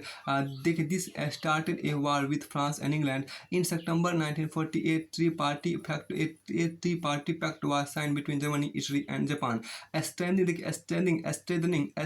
Hitler's claim to international power. Puppet regimes supportive of Nazi Germany were installed in a large parts of Europe by the end of 1940. Hitler was at the pinnacle of his power. यहाँ देखिए Hitler ने अर्थव्यवस्था को पटरी पर लाने की जिम्मेदारी अर्थशास्त्री हॉलमर साख्त को सौंपी। साख्त ने सबसे पहले सरकारी पैसे चलाए जाने वाले रोजगार संवर्धन कार्यक्रम के जरिए 100% उत्पादन और 100% रोजगार उपलब्ध कराने का लक्ष्य तय किया। मशहूर जर्मन सुपर हाईवे और जनता की कार फॉक्सवैगन इस परियोजना की देन थे। मशहूर जर्मन सुपर हाईवे और जनता की कार फॉक्सवैगन इस परियोजना की देन थी। विदेश नीति के मोर्चे पर देखिए क्या विदेश नीति के मोर्चे पर भी हिटलर को फौरन कामयाबी मिली। 1933 में उसने लीग ऑफ नेशंस से पल्ला झाड़ लिया। 1936 में मतलब हट गया, लीग ऑफ नेशंस वो हट गया। 1936 में राइनलैंड पर दोबारा कब्जा किया और एक जन एक साम्राज्य और एक लोग एक साम्राज्य और एक नेता के नारे की आड़ में 1938 में ऑस्ट्रिया को जर्मनी में मिला लिया। इसके बाद उसने चेकोस्लोवाकिया के कब्जे वाले जर्मन भाषी सुडेटलैंड प्रांत पर कब्जा किया और फिर पूरे चेकोस्लोवाकिया को हड़प लिया। इस दौरान उसे मतलब देखिए एक छोटे से हिस्से पर कब्जा किया, फिर पूरे क्षेत्र पर कब्जा कर लिया। इससे बचना, इस तरह की नीति समय सावधान रहना चाहिए। अब यहाँ पे क्या है कि इस दौरान उसे इंग्लैंड का भी खामोश समर्थन मिल रहा था। क्योंकि इंग्लैंड के नज़र वर्साई की संधि के नाम पर जर्मनी के साथ नाइंसाफी हुई थी। घरेलू और विदेशी मोर्चे जल्दी मिली इन कामयाबियों से ऐसा लगा कि देश की नीति अब पलटने वाली है। देखिए लेकिन हिटलर यही नहीं रुका था। साख्त ने हिटलर को सलाह दी कि देखिए सार्क ने हिटलर को सलाह दी कि सेना और हथियारों पर ज़्यादा पैसा खर्च ना किया जाए क्योंकि सरकारी बजट अभी भी घाटे में ही चल रहा था। लेकिन नाज़ी जर्मनी में एहतियात पसंद लोगों के लिए कोई जगह नहीं थी। बहुत अच्छी बात कहा गया।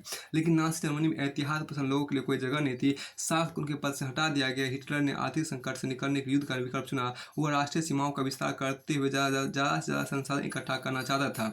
इसी लक्ष्य को ध्यान में रखते हुए सितंबर 1939 उसने पोलैंड पर हमला कर दिया। इसी की वजह से फ्रांस और इंग्लैंड के साथ उनका युद्ध शुरू हुआ। सितंबर 1940 में जर्मनी, इटली और जापान के साथ एक त्रिपक्षीय संधि पर हस्ताक्षर किया। इस संधि से अंतर्राष्ट्रीय समुदाय में हिटलर का दावा और मजबूत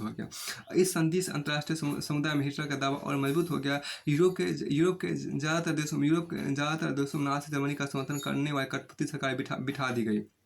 यूरोप के ज़्यादातर देशों में आपको नाज़ी जर्मनी का समर्थन करने वाली कठपुतली सरकारें बिठा दी गई। 1940 के अंत में हिटलर अपनी ताकत के शिखर पर था। अब आगे यहाँ देखिए हिटलर यहाँ पर जो आपको कहा गया, इससे आपको यहाँ पर क्या एक इमेज आपके यहाँ पर ये तो हो चुका। आगे देखिए यहाँ पर इसमें जो आपको यहाँ पर कहा गया, देखिए expansion of Nazi power Europe 90 तो अब यहाँ देखिए क्या Hitler no move to achieve his long term aim of conquering eastern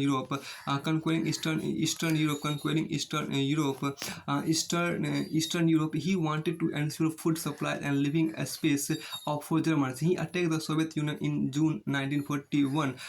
in this historic blunder Hitler expose the German western front to British aerial bombing and the eastern front to the powerful Soviet armies. The Soviet Red Army inflicted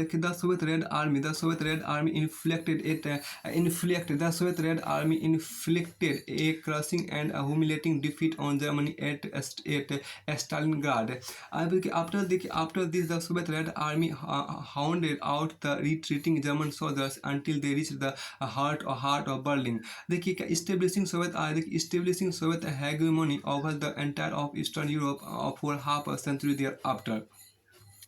लेकिन Hitler यही नहीं रुका, सख्त नहीं। देखिए इसके बाद देखिए यहाँ पर क्या, अब हिटलर ने आप देखो अब हिटलर ने अपना सारा ध्यान पूर्वी यूरोप को जीतने के दीर्घकालिक सपने पर केंद्रित किया। अब हिटलर ने अपना सारा ध्यान पूर्वी यूरोप को जीतने के दीर्घकालिक सपने को पर केंद्रित किया। वह जर्मन जनता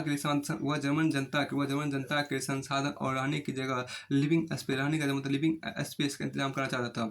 वह जर्मन जनता के संसाधन और रहने की जगह लिविंग स्पेस का इंतजाम करना चाहता था। जून 1941 में उसने सोवियत संघ पर हमला किया। यह हिटलर की एक ऐतिहासिक बेवकूफ़ी थी। अब यहाँ देखिए क्या इसने ये कहा, यह हिटलर की एक ऐतिहासिक बेवकूफ़ी थी। देखिए इन दिस हिस्टोरिक ब्लंडर मतलब मिस्टेक होता है, बड़ा मिस्टेक। यह हिटलर की एक ऐतिहासिक बेवकूफ़ी थी। इस आक्रमण से जर्मन पश्चिमी मोर्चे पर ब्रिटिश वायुसैनिकों की बमबारी की चपेट में आ गया। इस आक्रमण जर्मन पश्चिमी मोर्चे पर ब्रिटिश वायुसैनिकों के बमबारी की चपेट में आ गया, जबकि पूर्वी मोर्चे पर सोवियत सेना जर्मनों को नाकों चने चबा रही थी। देखिए सोवियत लाल सेना ने स्टालिनग्राद में जर्मन सेना को घुटने टेकने मजबूर कर दिया। ये देखिए यहाँ पर सोवियत लाल सेना ने स्टालिनग्राद में जर्मन सेना को घुटने टेकने पर मजबूर कर दिया। सोवियत लाल सैनिकों ने पीछे हटे जर्मन सिपाहियों का आखिर तक पीछा किया और अंत में वे बर्लिन के बीचों बीच जा पहुंचे। इस घटनाक्रम अगली आधी सदी के लिए समूचे पूर्वी यूरोप पर सोवियत वर्चस्व का स्थापित कर दिया। इस घटनाक्रम में अगली आधी सदी के लिए समूची पूर्वी यूरोप पर सोवियत वर्चस्व स्थापित कर दिया। देखिए इसमें ये तात्पर्य हुआ कि कभी भी खुद को हमेशा दूसरों से बड़ा नहीं आंकना चाहिए, और खास करके शुरुआती सफलता मिलने के बावजूद कभी भी डायरेक्ट अहंकारवश आक्रमण किसी को नहीं करना चाहिए, किसी तरह की बातें।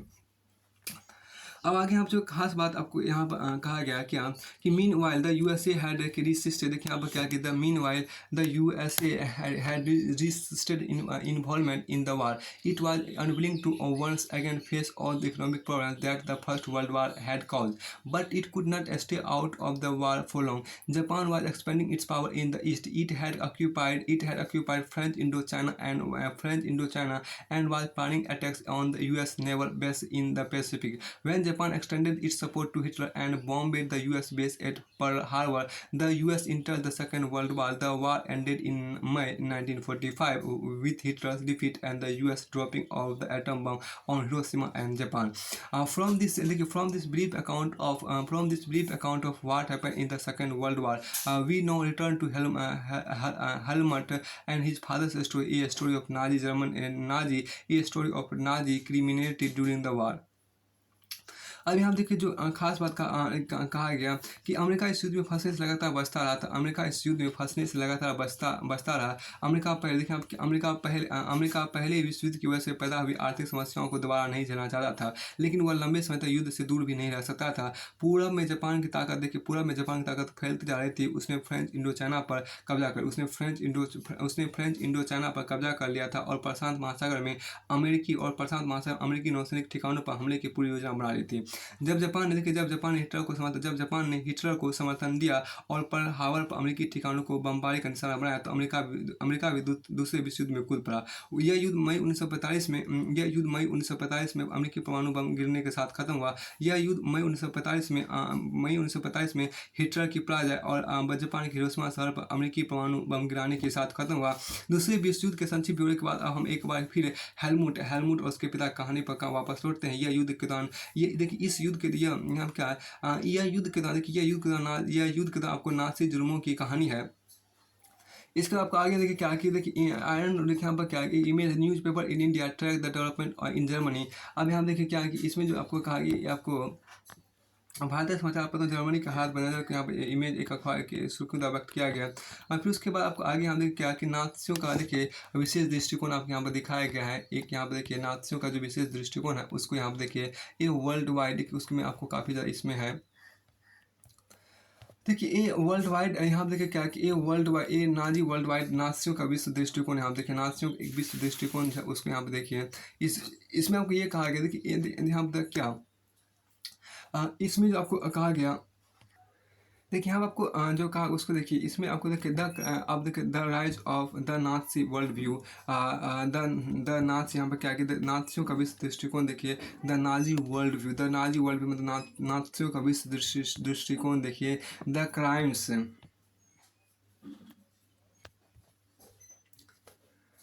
यहाँ देखिए क्या द क्राइम्स देखिए यहाँ पर क्या कि द क्राइम्स दैट नाज़ी देखिए यहाँ पर क्या the crimes that Nazi commit देखिए commit the crimes that Nazi committed were linked to a system of belief and a set of practices. The crimes यहाँ पे कि द क्राइम्स दैट नाज़ी देखिए the crimes that Nazis committed were linked to a system of belief and a set of practices. देखिए यहाँ पर क्या नाज़ियों ने जो अपराध किए वे खास तरह की मूल्य मान्यताओं एक खास तरह के व्यवहार से संबंधित थे। अब यहाँ पे नाज़ी देखिए नाज़ी आइडियोलॉजी यहाँ पे क्या कि Nazi ideology was synonymous with Hitler's world view. According to this there was no equality between people but only a racial hierarchy. In this view,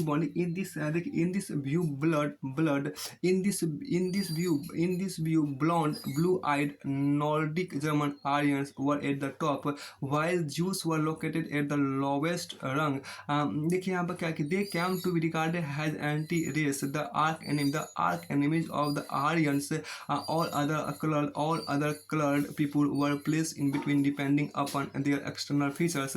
Hitler's racism borrowed from thinkers like Charles Darwin and Herbert Spencer.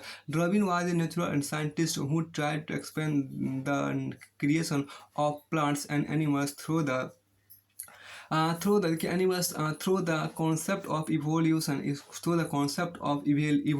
and natural selection. Herbert Spencer later added the idea of survival of the fittest. According to this idea, only those species survive on Earth that could adapt themselves to changing climatic conditions. We should bear in mind that Darwin never advocated human intervention in what he thought was a purely natural process of selection. However, his idea were used by racist thinkers and politicians to justify imperial rule over conquered peoples. The Nazi argument was simple: the strongest race would survive and weak ones would perish. The Aryan race was the finest. It had to return its purity, become stronger and dominate the world. देखिए, नाज़ियों ने जो अपराध किए वे खास तरह की मूल्य मान्यताओं एक खास तरह के व्यवहार समझ था। नाज़ी विचारधारा हिटलर के विश्व दृष्टिकोण का पर्यायवाची था। इस विश्व दृष्टिकोण में सभी समाजों को बराबरी का यह हक नहीं था। वे नस्लीय आधार पे या तो बेहतर थे या कमतर थे। इस नज़रिए में ब्लॉन्ड नीली आंखें वाले नॉर्डिक जर्मन आर्य सबसे ऊपरी और यहूदी सबसे निचली पायदान पर आते थे। यहूदियों को नस्ल विरोधी यानी आर्यों का कट्टर शत्रु माना जाता था। बाकी तमाम समाजों को उनके बाहरी रंग रूप के हिसाब से जर्मन आर्यों और यहूदियों के बीच में रखा गया था। हिटलर की नस्ली सोच चार्ल्स डार्विन और हर्बर्ट स्पेंसर जैसे विचारकों के सिद्धांत पर आधारित थी। देखिए, डार्विन प्रकृति विज्ञानी थे जिन्होंने विकास और प्राकृतिक चयन की अवधारणा के जरिए पौधों और पशुओं की उत्पत्ति की व्याख्या का प्रयास किया था। बाद में हर्बर्ट स्पेंसर ने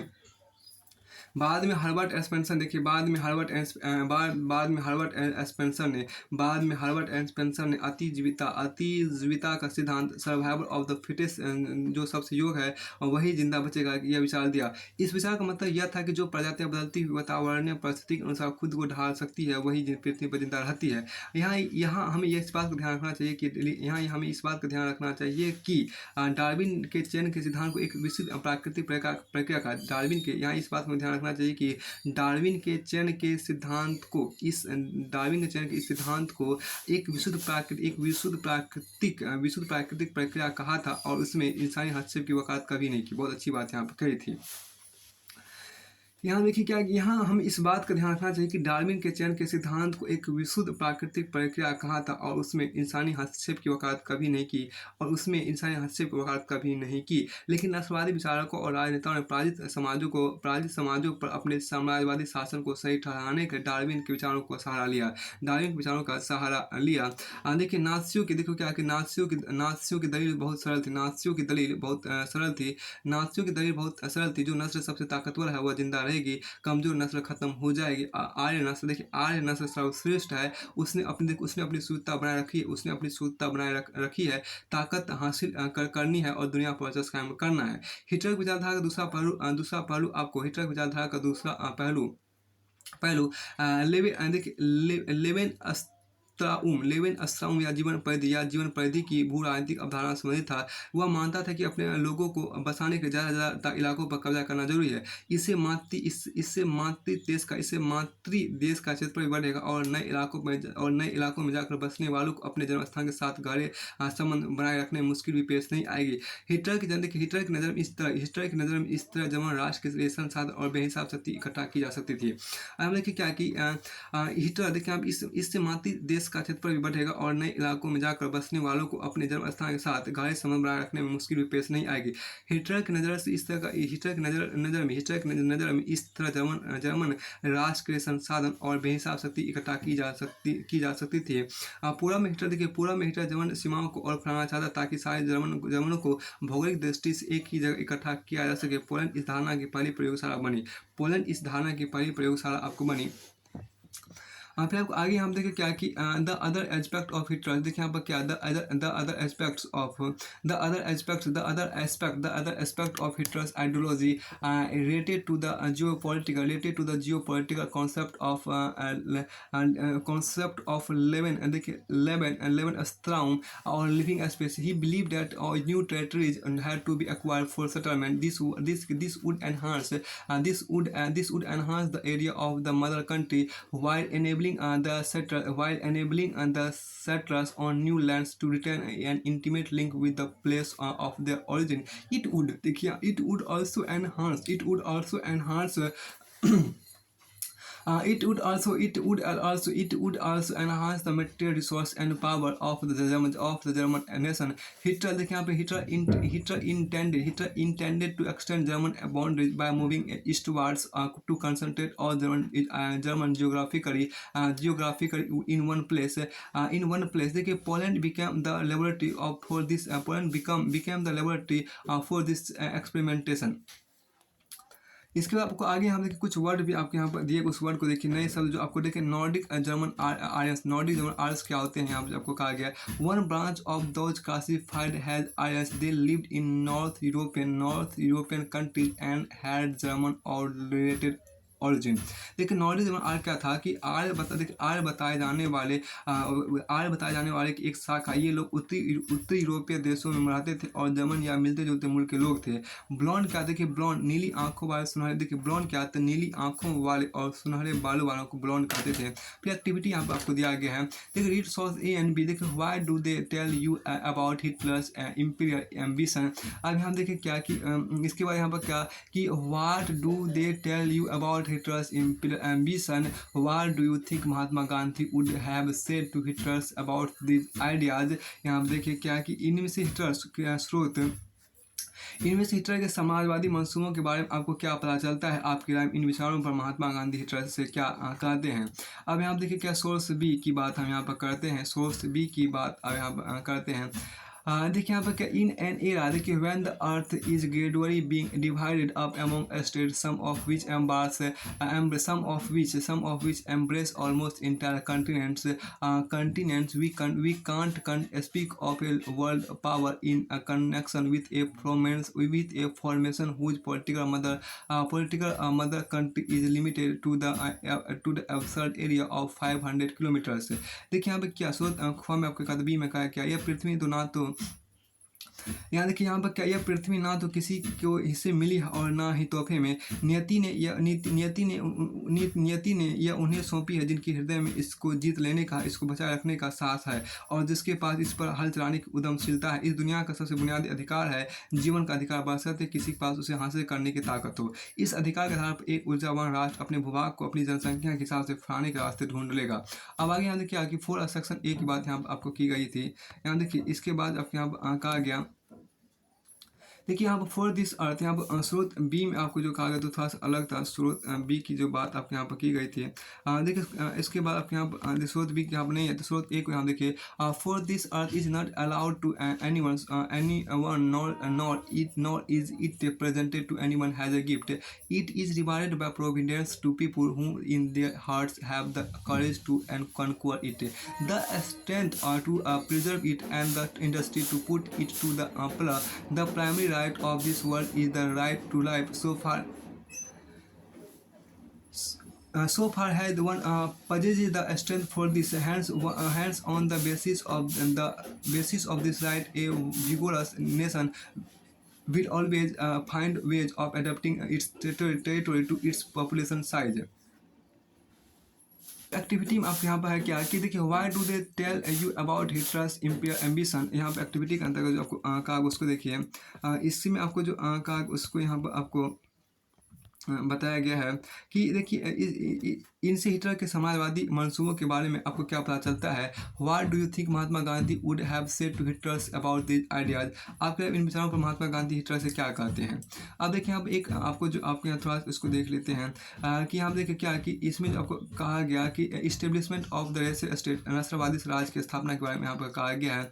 इसमें देखिए क्या कि once in power the Nazi quickly began to implement their dream of creating an exclusive racial community of pure Germans by physically eliminating all those who were seen as undesirable in the extended empire। Nazi देखिए यहाँ पर क्या, Nazi wanted only a society of pure and healthy Nordic Aryans। they alone were considered undesirable only they were seen as worthy of prospering and multiplying against all others who were classed as undesirable।